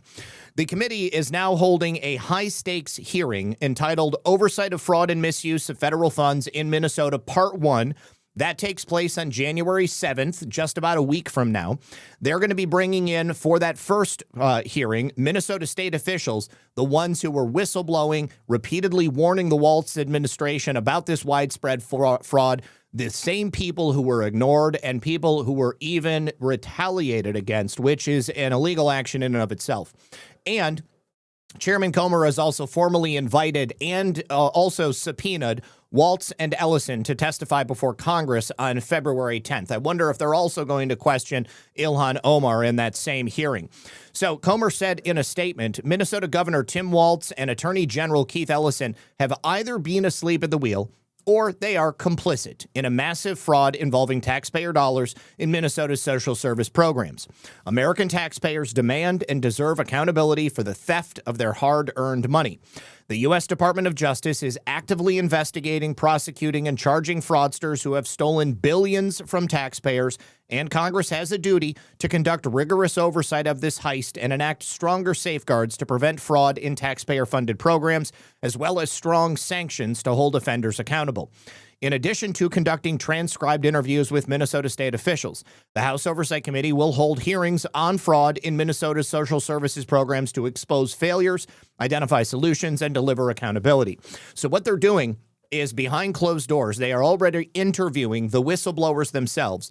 The testimony on the 7th will be the public version of that testimony, so they're going to know the full extent of, who was contacted and when, what warnings went out, what evidence was already in the hands and was attempted to be passed over to state officials who could do something about it, who was retaliated against, who were the bad actors in the state government who did that retaliation, who was covering for the Somali scammers, likely who profited from the scams themselves, so that all of that will be on record. And then when Tim Walz and Keith Ellison come in, they're not going to be able to lie their way out of this situation. So next week, we will hear from Minnesota state lawmakers who sounded the alarm on this fraud and whose warnings were ignored by the administration. This misconduct cannot be swept aside, and Congress will not stop until taxpayers get the answers and accountability they deserve.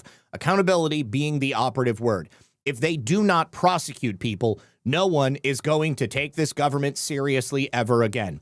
So on the January 7th hearing, they will have Representative Kristen Robbins from the Minnesota House, Representative Walter Hudson, and Representative Marion Rarick. These lawmakers are expected to testify that their early warnings about rampant fraud were ignored by the administration, which of course allowed that theft to continue unchecked. Comer has also expanded the investigation to include the massive welfare fraud, the extensive money laundering going to Al-Shabaab, the alleged retaliation against whistleblowers, the possible efforts by Minnesota officials to cover up the evidence, and, of course, once again, we got to point to the Feeding Our Future scam where they stole more than $240 million through the Feeding Our Future nonprofit. Now, what's interesting is that nonprofit had previously been rejected to receive funds because it was obvious that they were already engaging in fraud. But then because it was COVID, Feeding Our Future sued the state of Minnesota and essentially blackmailed them into giving them the money to begin with. So then they started getting the money, and then once the money was flowing, everybody was getting paid. Even more disturbing, multiple reports claimed that fraudulently obtained funds were sent overseas to support terrorist organizations, including not only Al-Shabaab, but also ISIS, which is, of course, a national security nightmare that was enabled by, at best, bureaucratic negligence, and at worst, people who were also profiting from it. The whistleblowers inside the Department of Human Services for Minnesota have alleged that records were deleted and data withheld to conceal the scope of the fraud. Earlier this month, Chairman Comer had requested the suspicious activity reports from the Treasury Department so they can track the money. A briefing from Scott Bessent at Treasury on financial enforcement failures. A DOJ briefing from Attorney General Pam Bondi on the fraud prosecutions already underway. And transcribed interviews with Minnesota state officials. Cannot wait to see this take place. Let me say thank you very much to Freya and boys. He says, you people from Florida are so smug like nothing's going on in Florida. Leave the great state of Minnesota alone. Happy New Year. Here's to what's going to be an epic 2026. Love you, Zach. I love you too. And yes, definitely aware of what's going on down in Florida. Just hasn't been identified yet. However, all of the fraud that's taking place in Minnesota, Ohio, Maine, Massachusetts, California, Oregon, it's undoubtedly also happening down here. Now, Alpha News reportedly visited more than a dozen autism centers and adult daycare businesses like the one that News Nation visited earlier in Minneapolis and St. Paul. They found exactly the same sorts of situations. No children present, empty rooms, mostly vacant facilities, autism therapy centers with no patients present, and just 4 of these locations alone raked in nearly $7 million in taxpayer money since 2020. Tipsters raised red flags about Medicaid-funded programs, defrauding the taxpayers. So Alpha News went door to door and did just what Nick Shirley did, and here were their findings. Okay. Thank you. Yeah. Hi. Hi, how are you? Good, how are you? Good, good. Do you have openings here? Is this the autism center? Yes. Do you have openings for new clients? So I need to check with my manager regarding that, and also can I know what is your provider available? Yeah, it would be for just a young child. Sorry? An opening for a young child? Oh, opening for a young child? Yeah. Yeah. Is that what your autism center, right? Yes. Okay. So, like, can I know the details of the child, please? Just with the autism diagnosis. Okay, but before that, I wanna take few information regarding like the child and the details. Are you recording? Yeah, we're just getting information about whether or not you have openings. Oh, what's your name? My name is Liz. You can't record though. This is my manager on the line. Oh, okay. Okay. Yeah. We have kids here. You guys. Oh, okay. I'm just wondering. Yeah, step out, please. I saw you recording when I was walking behind you. You can come back. Yeah, we're just wondering if there are openings here. You can come back in 5 minutes from the manager. Go, that's business card? Here. You can take the business card. Okay, great. Yeah. And call your manager? It's on there. You guys can speak with him. That's the owner, but the manager's coming back in 5 minutes if you guys want to step on. Guled. What's the manager's name? You can come back and Here's another. The Taj Daycare Center. Hi there. Do you have openings here? openings? Yes. Like what? Are you guys at capacity? Do you have openings for new clients or? I just came back today, so I will ask. Okay. I don't know. Yeah. Okay. Okay. Is it an adult daycare that you're looking for? That's what this is, right? Yeah, yes. yeah, yeah. Yes. Okay. Correct. I love it that every single time someone visits one of these places and somebody answers the door, even though it's only like maybe 10% of the time, they are completely mystified that someone would be coming to a business like this and asking if there are openings. Like, of course it's a fraudulent business. If it wasn't a fraudulent business, the person answering the door would know exactly what the one inquiring is asking about. Do you have openings? What? What do you mean? I don't even understand. No, I don't get it. It's because it's a fraudulent business. It's 75 and we are full. Okay, thank you very much. Appreciate You're welcome. it.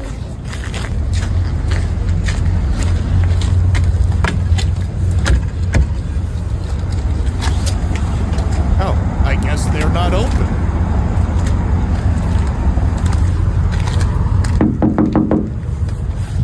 Oh, hi there.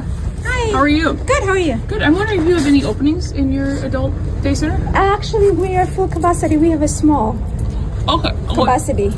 How many do you accept at a time?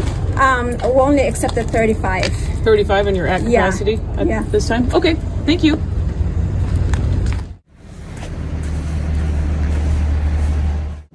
Hi there. How you doing? Are you a childcare center? Yeah. Do you have openings or are you guys closed at the moment? I wasn't sure if you're in business or. So we all been, but we all been. So we're supposed to we all been in the morning, but we didn't have enough children until about the morning. So now people they come late, 1 o'clock after the school. Okay, is this the bus that you use? So there's this class, not this one, but there's another fan. Okay. Yeah. So how many kids do you have in the afternoon then? 60 something. 60? Oh, they come right after school. Yeah. And then Monday through Friday? No, 7 days. Oh, 7 days. We book 7 days. 7 days. Okay, and 60 or 70 is your... 60 roughly. Do you have openings for new kids or? We do. Okay. Yeah. Thank you, sir. You're welcome. Wow. Every single one is at capacity. Isn't that interesting? I've never experienced that before. Thank you also to Sue Spence 21, who says, thank you, Zach, for your work. Happy New Year to you and yours. I believe we need to hold the line. I am with you, my friend. Check into your local governments and show up and campaign if you disagree, complain if you disagree with things. 100%. Now, interestingly, the Burnsville Autism Center is now demanding $100,000 from Alpha News in a lawsuit because they didn't like that Liz and Alpha News were coming around and asking questions. Now, the lawyer for Alpha News had a response for them. His name is Chris Medell. He responded and said, I would love to delve into discovery of your client's business to show exactly what is transpiring within it. I am ready, willing, and able to use the law to ferret out another fraud committed on Minnesota taxpayers. So it remains to be seen whether or not the Burnsville Autism Center is going to follow through on their threats. So this defamation lawsuit has now been threatened after the outlet reported that the center billed nearly $2 million in taxpayer funds despite very little observable on-site activity, including something as innocuous as no children present during visits and weeks of surveillance footage reviewed by reporters. They didn't just go one day. They went and they watched and nobody ever showed up. The Fountain Autism Center, LLC, and the co-owner, Sharmaik Hassan, through their attorney, sent a demand letter accusing Alpha News of libel and seeking $100,000 and a full retraction of reporting that raised questions about whether services were actually being delivered, consistent with public payments the center received. Alpha News' attorney, Chris Medell, formally rejected the demand, standing by the reporting and warning that any lawsuit would be met with an aggressive legal response. Medell is currently running for the Republican nomination in Minnesota's gubernatorial election. All these facts support Alpha News in raising the question of whether Fountain Autism Center is providing actual autism services to actual children to support the $2 million it has received from the state of Minnesota. Under these circumstances, it strains credulity to claim defamation, which requires some statement of falsity.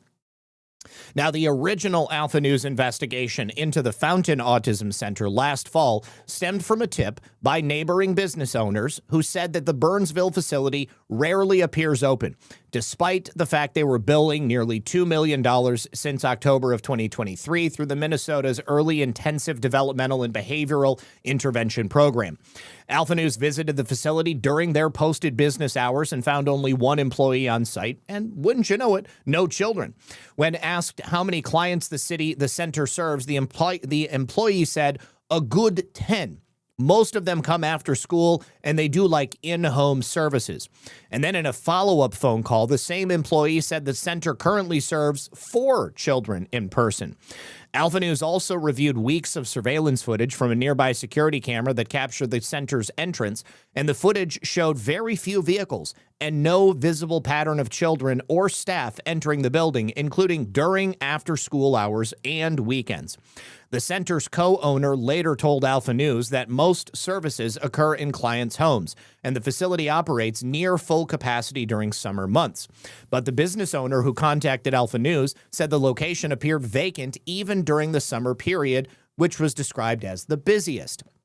So the Fountain Autism Center's attorney, who is Brian Stanley at RWI Law PLLC, sent a letter accusing Alpha News of defamation by implication, arguing that the outlet juxtaposes facts in a misleading way to falsely accuse my client of fraud. This letter was dated December 23rd, 2 days before Christmas. And again, the letter demanded $100,000 in damages, the retraction of all Alpha News articles concerning the provider, and they asserted that the reporting harmed the business and deterred potential clients. The demand letter also alleged that Alpha News articles were fake, targeted attacks based off my client's ethnicity, claiming the outlet's front page was littered with headlines extreme and targeting Somalian individuals. Well, it's not their fault that all of the fraud appears to be happening by people of Somali descent. In that letter, the attorney incorrectly used the term Somalian rather than Somali, a reference that stood out given the Alpha News article made no mention of the owner's ethnicity, Somalia, or Somali individuals. The attorney also incorrectly claimed that the article omitted information about audits the center had passed. In a December 28th response, Medell soundly rejected the demands outright, stating that the report was substantially true, well-documented, and constitutionally protected. We reject each and every one of your demands. Alpha News' autism story is clearly protected by the First Amendment to the United States Constitution, as well as Article 1, Section 3 of the Minnesota Constitution. It was communicated by highly respected journalists on a matter of public concern. Your client has no facts to support a defamation claim, and it similarly has no law.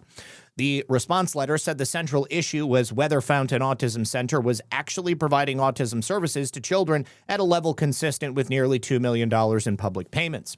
The gravamen of the story is simple, Medell wrote, stating that in order to treat autism, providers must actually meet with children, and that the documented lack of observable activity raises legitimate questions of public concern. Medell also noted that the original reporting did include reference to a state audit and said allegations of bias were unsupported.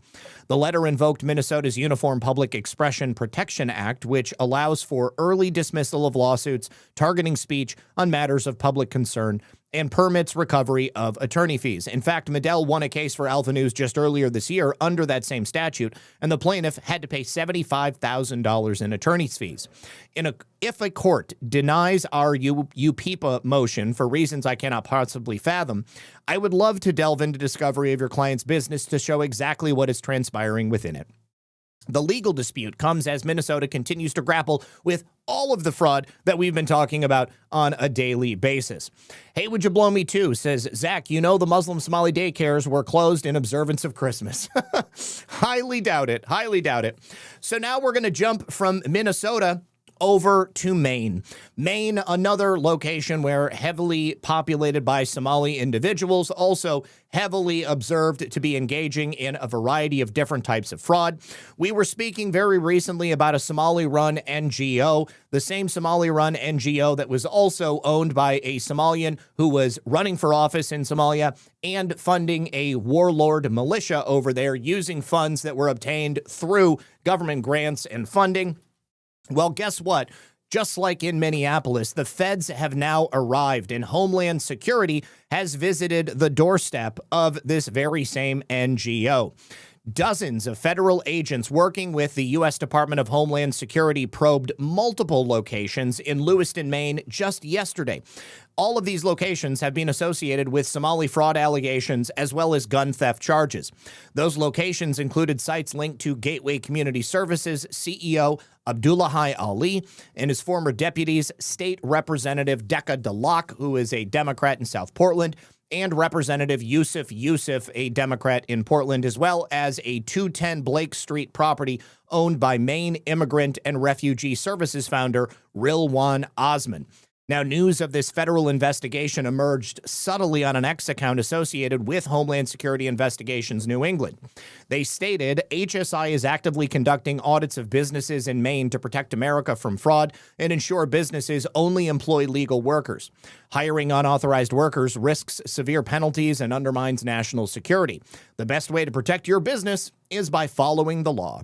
A spokesperson from HSI in Portland declined to elaborate on why the agency had selected those addresses for aggressive audit visits, but the intense federal investigation targeted the Gateway Community Services offices at 124 Canal Street, which just so happens to be a hub of Somali-linked nonprofits and Medicaid agencies, which includes the Maine Immigrant Rights Coalition. The presence of HSI agents at Gateway's Lewiston office is yet another sign that scrutiny of the organization is finally intensifying. Last week, Representative Comer, the chairman of the powerful House Oversight Committee, also sent a letter to the U.S. Treasury Department asking for financial records for Gateway CEO Abdullahi Ali, the former assistant executive director Decca Delac, and a host of other individuals also associated with the 501c3 of Gateway. The HSI photographs also appear to show agents inspecting that address at 210 Blake Street that Imam Osman had falsely listed as his residence in order to secure a mayoral appointment to the Lewiston School Committee and later an illegitimate spot on the Lewiston City Council representing a ward in which he does not actually live. Despite his ineligibility for the Ward 5 City Council seat and condemnations by prominent Lewiston leaders, Osman appears set for his swearing-in ceremony next Monday at 6 p.m. at Lewiston City Hall, according to Lewiston officials who spoke with the Maine Wire. City records show that 210 Blake Street building where Osman claims to live was condemned as unfit for human habitation, and the building appeared vacant on Tuesday when Homeland Security investigations visited. That building happens to be owned by Rilwan Osman, who is Iman's brother, who is also the founder of the Maine Immigrant and Refugee Services. At the same time, HSI agents were investigating Somali-controlled nexuses in Lewiston and potentially other cities in Maine. Maine Republicans held a press conference at the State House demanding that Governor Janet Mills, a Democrat, and Attorney General Aaron Frey, also a Democrat, cooperate with the Department of Justice's investigation into criminal activities carried out by non-citizens in Maine. Now, nearly all of the organizations federal law enforcement appears to be probing are entirely funded with taxpayer money. That includes Maine Care dollars and federally funded no-bid contracts that were issued by the Democrat-run Janet Mills administration in violation of the safeguards around a no-bid contract process. Gateway Community Services, founded by Somali refugee Abdullahi Ali, received approximately $28.8 million in Maine Care payments between 2019 and 2024. That includes $4.3 million in 2019, $5.3 million in 2020, $5.5 million in 2021, $4.8 million in 2022, $4.4 million in 2023, and $4.1 million in 2024. Now, obviously, much of that money looks to be suspect in light of allegations leveled by a former employee. Back in Maine, we spoke about a former Gateway billing specialist, a whistleblower by the name of Christopher Bernardini. He came forward and gave an interview to the Maine Wire to allege that the government-funded Migrant Services Agency was systematically defrauding the Maine Care program, and they had been doing it for at least 5 years. According to Bernardini, Gateway supervisors would regularly use back-end access to the electronic visit verification program to create fake service hours, which were then submitted to the state for payment. Those allegations tracked perfectly with public records that were obtained by the Maine Wire, and it showed that the company had been under audit by the Department of Health and Human Services for most of its existence, and they had also been found to have significantly overbilled Maine Care in every single audit. However, nothing happened because the government of Maine was also profiting from their fraud. Details from the notices of violation section received by Gateway showed that the company often could not produce documentary support for significant services the company claimed to have provided. The first audit, covering the period from November 1st, 2015 to October 14th, 2016, caused Gateway to repay a significantly reduced penalty of $125,000. The second audit, January 1st, 2017 to December 31st, 2018, was lowered from $776,000 to $537,000 after an administrative review, and the case remains an appeal with the Division of Administrative Hearings at the DHHS. Last week, amid national bipartisan scrutiny of Medicaid fraud operations led primarily by individuals of Somali descent, the Mills administration finally relented and shut off the cash flow to Gateway. Although the company's Medicaid income has been suspended, the administration has not commented on whether or not they will continue to receive payments under the no-bid contracts they were receiving from the Mills administration or the $400,000 in grant money they were awarded by Attorney General Aaron Frey. To date, Both Mills and Fry have obstructed Justice Department inquiries and activities. On January 10th, just 10 days before President Trump took office, Fry sent a secret directive to the Department of Health and Human Services employees, advising them not to talk to Justice Department lawyers or lawyers working for the then unnamed U.S. attorney. Fry has never commented publicly on what DHHS employees might need to conceal from the Justice Department, and no other outlet in Maine has reported on the directive or even asked Fry about why he would attempt to gag state employees. I think an indictment is in his future. In December, the Maine Wire reported once again exclusively that emails obtained under the Freedom of Access Act shows that DHHS Commissioner Sarah Gagne Holmes expressed fear over a potential subpoena from the House Oversight Committee, which is also been investigating irregularities in Maine's Medicaid program. The goal here is to avoid a congressional subpoena. Well, now that the statement's out there, I think she just got herself a one-way ticket to Congress and a subpoena. More recently, Mills said she would allow a controversial measure blocking local police from cooperating with federal immigration officials. But judging by Tuesday's actions in Lewiston, the governor's new political posturing does not seem to be having much of an impact. Mills, despite facing a tense Democrat U.S. Senate primary contest against political neophyte Graham Plattner, has yet to face scrutiny or questioning over her close relationship with Gateway's most public faces. Plattner's silence on the matter could be due in part to the fact that earlier this month he joined former Gateway Community Services employee Safia Khalid at a pro-Somali event in Lewiston, which was attended almost exclusively by elderly white people. Tuesday night, the only Democratic leader to comment on the allegations facing Gateway Community Services was House Speaker Ryan Fecteau, who told his followers, "We must avoid generalizations against entire groups of people, in this case, Mainers who have emigrated from Somalia." Now, the investigation into Gateway could become particularly problematic for Maine Democrats, and not just because several Democratic officials and appointees have direct ties to the embattled organizations. Gateway has also come to play an influential role in turning out migrant voters for Democrats with Community Organizing Alliance. That's an organization Gateway's CEO and several top employees created prior to Governor Mills' re-election fight with former Republican Governor Paul LePage, and shortly after receiving 6 figures of federally funded cash via a no-bid contract from the Mills administration.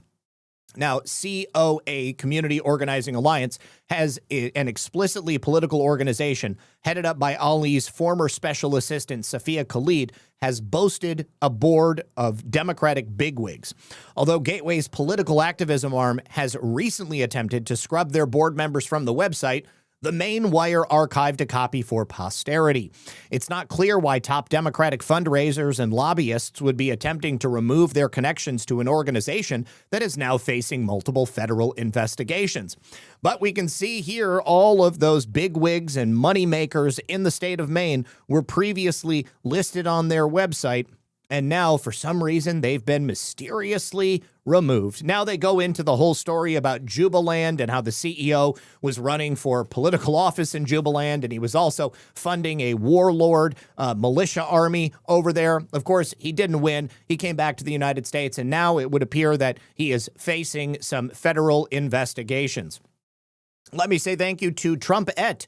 My brother is 67 and was one of the first diagnosed with autism. In the 60s and 70s, it was so rare, no one knew the word. The usual reply to "he's autistic" was, "What kind of art does he do?" Happy New Year's to you as well, Trumpette. All right, thank you very much for that. Now, take a look at this. We're going to jump over to Ohio because things are breaking in Ohio today as well. In Columbus, there are over 40 daycare centers who all opened up using the exact same, now defunct, Somali shell company. On the same day, they did the exact same thing. They all created the same businesses under this shell company, and they were all incorporated all at once. And they total collected $14 million in subsidies in the year of 2024 alone. Now, because of the announcement from the Department of Health and Human Services, these monies are no longer going to be flowing into these companies in Ohio. But you can see here, $14 million. They only had $1.3 million in expenses for 40 different daycare centers. And so they netted nearly $13 million. And you can see here, this is the proof of the hierarchy of this organization. I would bet that all 40 of these daycare centers are also fraudulent. So hopefully they can claw that money back. Now take a look here. We have yet another intrepid citizen journalist who has made the decision to check out a Somali-owned daycare business. And you can see here, Thomas Hearn says, I decided to drop by the Somali-run child care center, Benati Child Care 2 in Columbus at 5 p.m. to see what type of activity was going on. After a couple of minutes of asking questions and a few knocks on the door, I was threatened by a group of men. Look at this. And of course, they immediately jump to racism.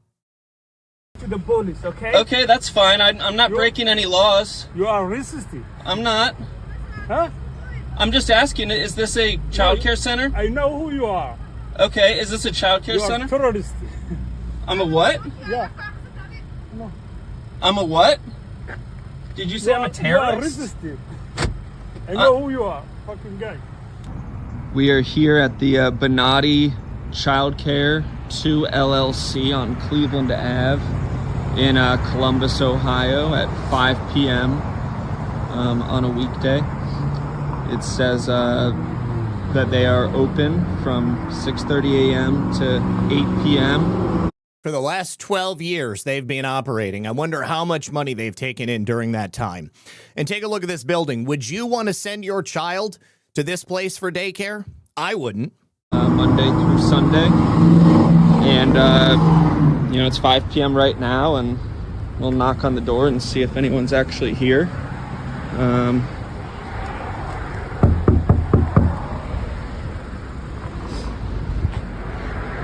Oh, look at this. Norlad V says, oh, I know where that is. I avoid that area. Yeah, it looks like a trap house, doesn't it? Doesn't look like there's anyone that would be here. Certainly not a place that I would want my children, if I had kids, to be. Wait a couple more seconds, maybe give it another knock.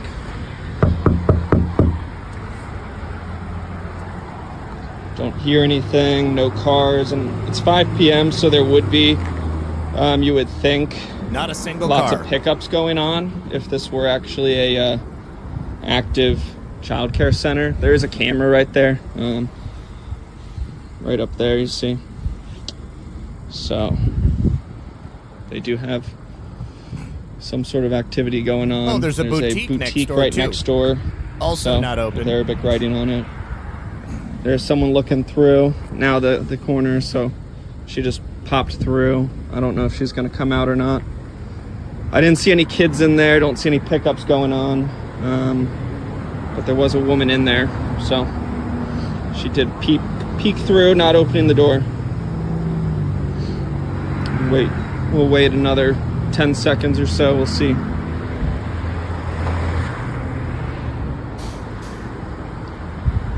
Don't believe they're going to be coming to the door, but there was someone peeking right through that window, so there are people in there, or at least one person that we know of.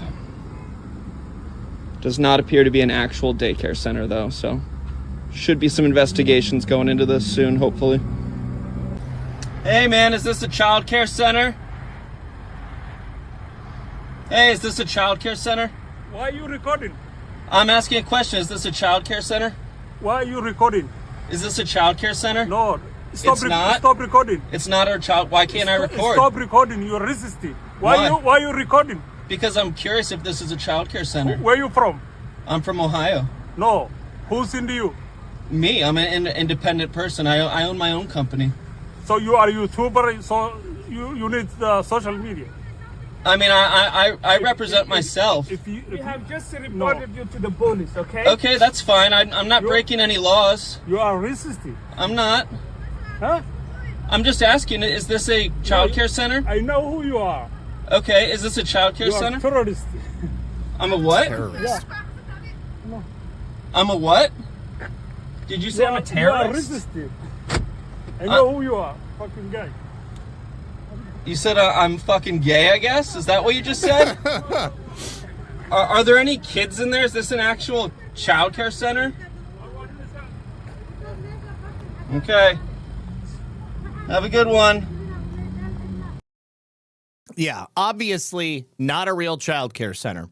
All right, real quick before we continue, very brief message from our friends over here on Rumble. You guys, if you still haven't tried 1775 coffee, you do have an opportunity. You can get some of their starter kits, and in those starter kits, you're going to get their bold dark roast, their smooth medium roast, and their vitality mushroom coffee, which gives you clean energy and laser focus, but no crash. All of it is made from the highest quality beans that you're going to find. Single origin, small batch, toxin and mold free. It's also going to come with a gold spoon clip, a very strong frother, and a black 1775 tumbler. All of it is $170 worth of coffee and gear, but it will be yours for only $99. This is for the people who have been watching 1775 blow up on Rumble and wonder if it's actually worth it. The spoiler is that, of course, it is. So head on over to 1775coffee.com/studio and grab your starter kit before they're gone and get yourself a pack of bold beans, clean fuel, and a morning routine that stands for something just like Rumble does. You can use that QR code or the link you'll see in the chat or down below. Thank you very much to them. Now, this is not the only location which appears to be having problems in the state of Ohio, because Representative Josh Williams, who is a Republican candidate for Congress in Ohio's 9th District, has just put together a letter for the Ohio Department of Children and Youth. He is officially calling on the Ohio Department of Children and Youth to investigate all Columbus area daycares suspected of potential fraud. Now that they're not going to be receiving any money from the Department of Health and Human Services, it seems like the perfect time to do it. We need round-the-clock, unannounced inspections for all child care facilities receiving public dollars to make sure not a single Ohioan's tax dollars are being stolen. What's happening in Minnesota is almost certainly occurring in Columbus, and Ohio needs to use every power we have under the law to put a stop to it. So here is the letter. He has request for increased unannounced inspections of Columbus area child care facilities. That went out to the relevant people in the state of Ohio, and it was signed by a host of other Ohio state representatives. So, continuing on with this, 43 total Ohio state lawmakers signed these letters demanding these fraud investigations. They have the exact same pattern as Minnesota. It's the exact same community, the exact same MO, empty facilities. You've got the same public funding, millions upon millions of dollars, and not a single child in sight. So Ohio makes a lot of sense for the next phase of direct federal involvement because they have America's second largest Somali population, roughly 26,000 people. It's half the size, allegedly, of Minnesota's community. I think there's a lot more than 60,000, although 60,000 is the official number. Independent journalists have begun knocking on doors, not just the one that we saw right there, but also the Great Minds Learning Academy in Columbus. They went there during business hours. Nobody answered. The building looked deserted. It was licensed for 36 kids.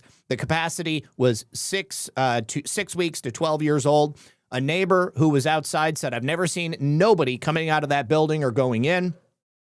Governor DeWine's spokesperson for Ohio says stronger safeguards for payments based on attendance, not enrollment, electronic check-in systems, all of these things could be implemented, but then explains away empty daycare videos as holiday season closures. Again, these people are not Christians. They are not celebrating Christmas, so they're not worried about taking those days off. That may not be the best defense for them to use. However, once we saw in Minnesota, if these people were taking those days off, then why would they show up and then suddenly start bringing kids in? Either way, they didn't have enough kids to make the capacity that they were charging for. Now, it's funny, CBS News tried to debunk Nick Shirley and say that, oh, no, he just went at the wrong time. You can see here, we've got security footage from the entire day, and we can see that there are kids going in there. Well, the video footage that they showed only 4 children going into this location throughout the entire day, and it was licensed for 76. 76 is what they were charging Minnesota for, which, of course, is taking money from the federal government. So even if there is children that are attending, there are not nearly as many children attending as what are being charged for. So they actually just helped Nick Shirley prove fraud in a slightly different way than they intended. We can also now go to Washington because Washington has the exact same problem. Cam Higbee visited the High-Lowly Sophia Daycare. They're getting nearly $1 million in taxpayer dollars. And once again, nothing is happening there. And when somebody, the person who actually lives at this location, it's just a home, they tell Cam Higbee that it's not actually a daycare. There's no kids there. All right, we are at High-Lowly Sophia Child Care Center in Kent, Washington. They have received 800. Wait a second. They have palm trees in Washington? What? Child Care Center in Kent, Washington. They have received $863,000 since 2023. I don't see any signs right off the bat that it's a child care facility. There's no car seats, there's no children's toys, nothing like that. So we're gonna go in and we're gonna check it out.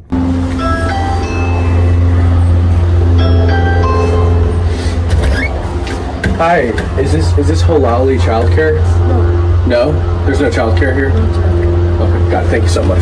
Have a good one. There's no childcare. No childcare. All right, guys, we were just at High-Lowly, what's allegedly High-Lowly Child Care Center in Kent, Washington, which is right behind me right here. We went up to the door, the exact address listed on the state website, receiving over $800,000 in 2023. They claim there's no child care here. A couple $100,000 for the cars. Yeah, the address is Kent, Washington. I've never heard of palm trees of any kind growing in Washington. That's very strange. And tried to ask the neighbors if there was daycare there. Nobody answered, but I could see the people who lived in that house peeling the curtains back because just like all of the other places, all the curtains were drawn. You couldn't see in or anything. They were peeling the curtains back and watching me as I walk around to the neighbors' houses, and they're scrambling and yelling, and I can hear them. What's up with that? Pretty weird. So I'm out of the field now. I'm back at the house, and I'm looking at this High-Lowly Sophia children's daycare on their government webpage, and their licensed capacity is 9, just like the other place, and their total available slots, meaning the total amount of children they can take, meaning this daycare is only serving 3 children. I mean, I think it's likely they're not serving any children, considering they told me they're not a daycare. But at most, there could be 3 children being served by this place, and they're raking in $800,000. Make that make sense. $800,000 to serve 3 children. Obviously, this is not a daycare. It is a money laundering operation. Now, we have another intrepid journalist, this time investigating 20 Somalian daycares, all located within 3 blocks of each other in a subsidized housing area in Seattle. Now, when this journalist goes to visit these locations, he gets the cops called on him. We got ring. So, as you can see, no one here is answering. It's just past 10 a.m. right now. Hello, looking to get some information about childcare? Okay, so as you can see, I just asked about child. This is Bright Family Childcare. Their hours of operation are 5 a.m. to 9 p.m. And it only says that New Year's Eve and New Year's Day are the hours that will be different, even though they do list them as the same as everything else. Childcare. Is this childcare for children? It's not? Yeah, I just want to make sure this is Tawakkol House. Yes. Okay, just wanted to make sure. What's the email address? This is Noreen Childcare here at 20. These are pretty nice houses for subsidized housing. Are you kidding me? 2918.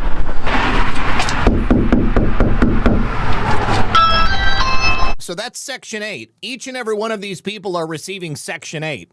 So there's another form of likely fraud. Okay, how come I can't receive childcare here? Okay. Face covering required. I saw this location on the Department of Children, Youth, and Families. I just saw you go in a moment ago, ma'am. Are you unfamiliar with this address right here, 2918, is listed? I don't know. The kid started to answer honestly, and his dad then became a bit panicked and rushed him inside. So, yes, all of it is exactly the same, okay? And look, the police show up and they attempt to interfere with the investigation. Now, ZBM says, I'm from Western Washington. I got a small palm tree that was grown in colder climates, so it could grow in a wet and cold Washington. I loved that tree. Okay, all right. Absolutely someone here. This business is open right now, according to the DCYF website. If you've seen the Nick Shirley story on YouTube about Minnesota, where they've got all those facilities over there and they're listed as, you know, operating 24/7, 365. So I came down here as a journalist to see if that's in fact what's going on. This Seattle Housing Authority location is listed as having, within a 3-square block area, as having 20 facilities operating childcare at them. Okay. And so far, only one of them appears to be legit. Okay. You have a gun on you? Oh, I didn't ask questions like that. Okay. Well, the issue is that now they're saying that you lifted your shirt in a way to demonstrate that you were armed. You didn't. There was no intention. No. Okay. Yeah, no, well, that's it. Don't lie to me. You were there.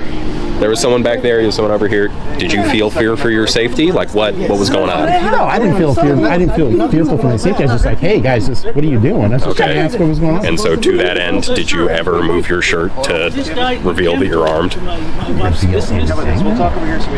You can tell that the community is upset at large, and so if we just walk away from this, then obviously that's going to have, you know, well-documented after effects. So, okay? I have kids sleeping in my room. So, yeah. I'm going to DCYF Child Care Center. I'm going. There's licenses for these places. I'm going there to see if you guys have applications for service. Yeah. Do you have a right? Yes, it's a business. You've seen my journalism, so you guys know I'm not a provocateur or looking for a fight. I think I probably am going to just head out of this community right now. I mean, I've got 12 out of 20 places, and out of those places, 11 seem incredibly suspicious. One seems legitimate. Okay, wow. That's crazy. Absolutely insane. But exactly what I expect from the cucked police in Seattle.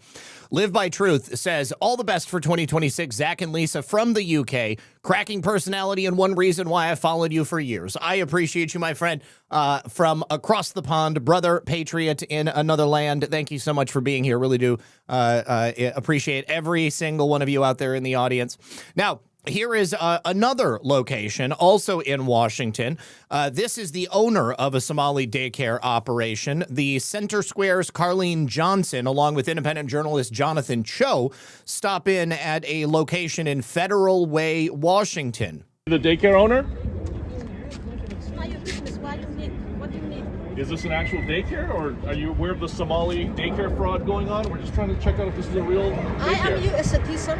I am working now, okay? I work, okay? You don't have to respect to come to my home. That's not right to come. Where are all the children? If you have a daycare, where are all the children? I don't have to tell you what I have, what I don't have. Are you a I legitimate have daycare? There, okay? Can you show me proof you're a daycare? I'm not proving anything for you. Are you government? Can I bring the government here to inspect you? I don't mind. All right. Well, we'll see what happens with that one. Now, take a look at this.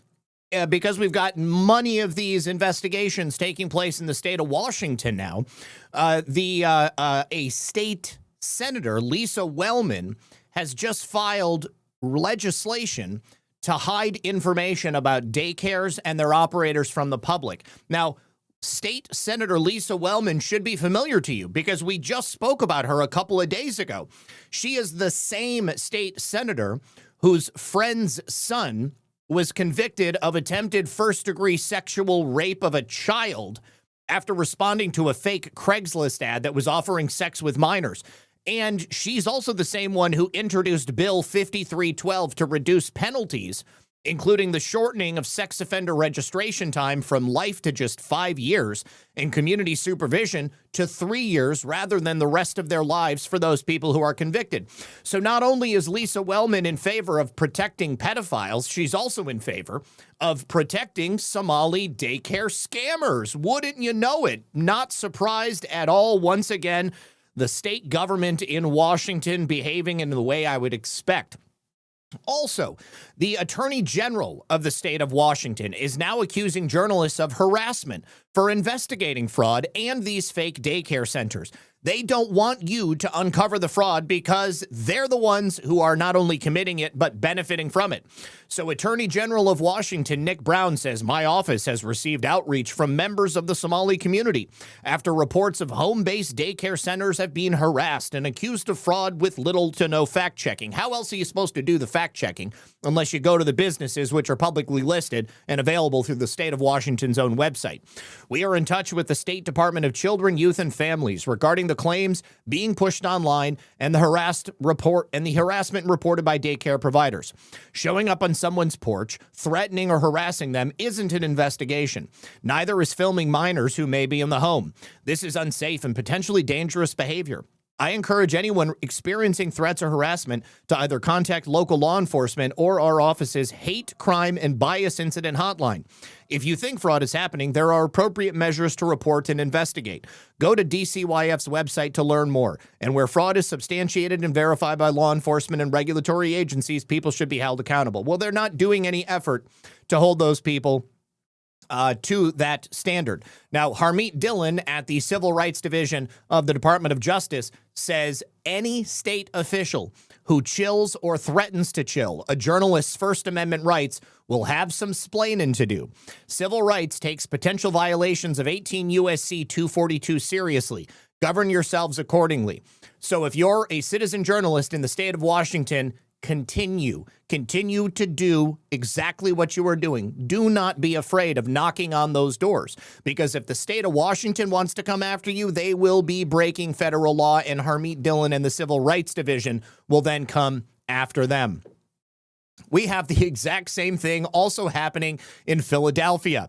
Here in Philadelphia, this young man goes to Maternity Care Coalition. On their website, they had very little information. There was a phone number that went to voicemail, and it said that they were closed for Independence Day, even though it's obviously December. And the building was seemingly a blackened windows and totally abandoned. And guess what? This one organization has received $23 million. Take a look. The Maternity Care Coalition is a nonprofit that got $23 million from the government to run daycares like this. So it is 2 p.m. This place is supposed to be open. It closes at around 4:30. We're going to try and buzz one more time to see if anybody opens up. Nobody opens up. Looking for childcare. Okay, so nobody's going to open. Okay, another entrance. Gonna knock again. Again, it's 2 p.m., so within operating hours, this place should be open. You can hear people freaking out inside. It goes on. The same thing. Please, I am begging you, each and every one of you, start looking in your town. See if you can identify the exact same thing happening. Now, we haven't heard of anything happening specifically in Idaho, but Idaho legislators Brian Lenny and Josh Tanner are now asking their DHW director, Juliette Sharon, to temporarily pause all solicitations, contracts, and disbursements that are tied to their state's $14 million in child care funding. They're asking for this pause until stronger fraud prevention and oversight safeguards are in place. Good to see it happening. So they request this temporary pause after all of the news that we've seen in all of the states that we've talked about today.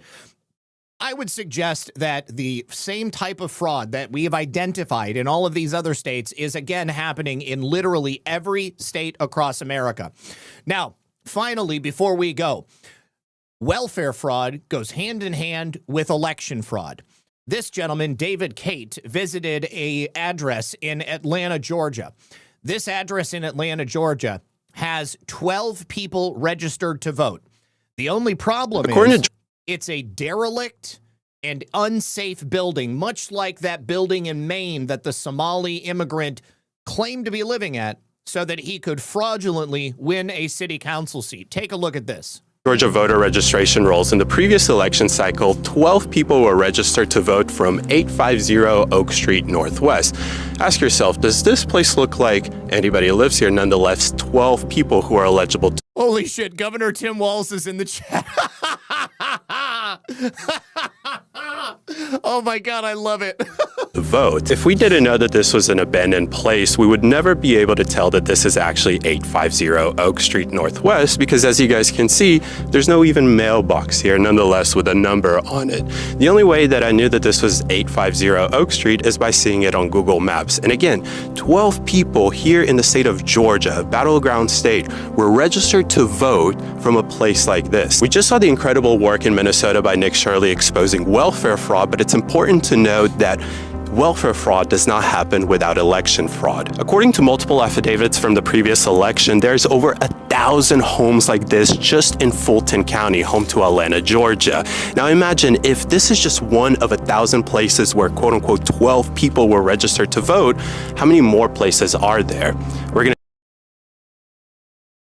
you across all of Fulton County today, and you're going to see it with us.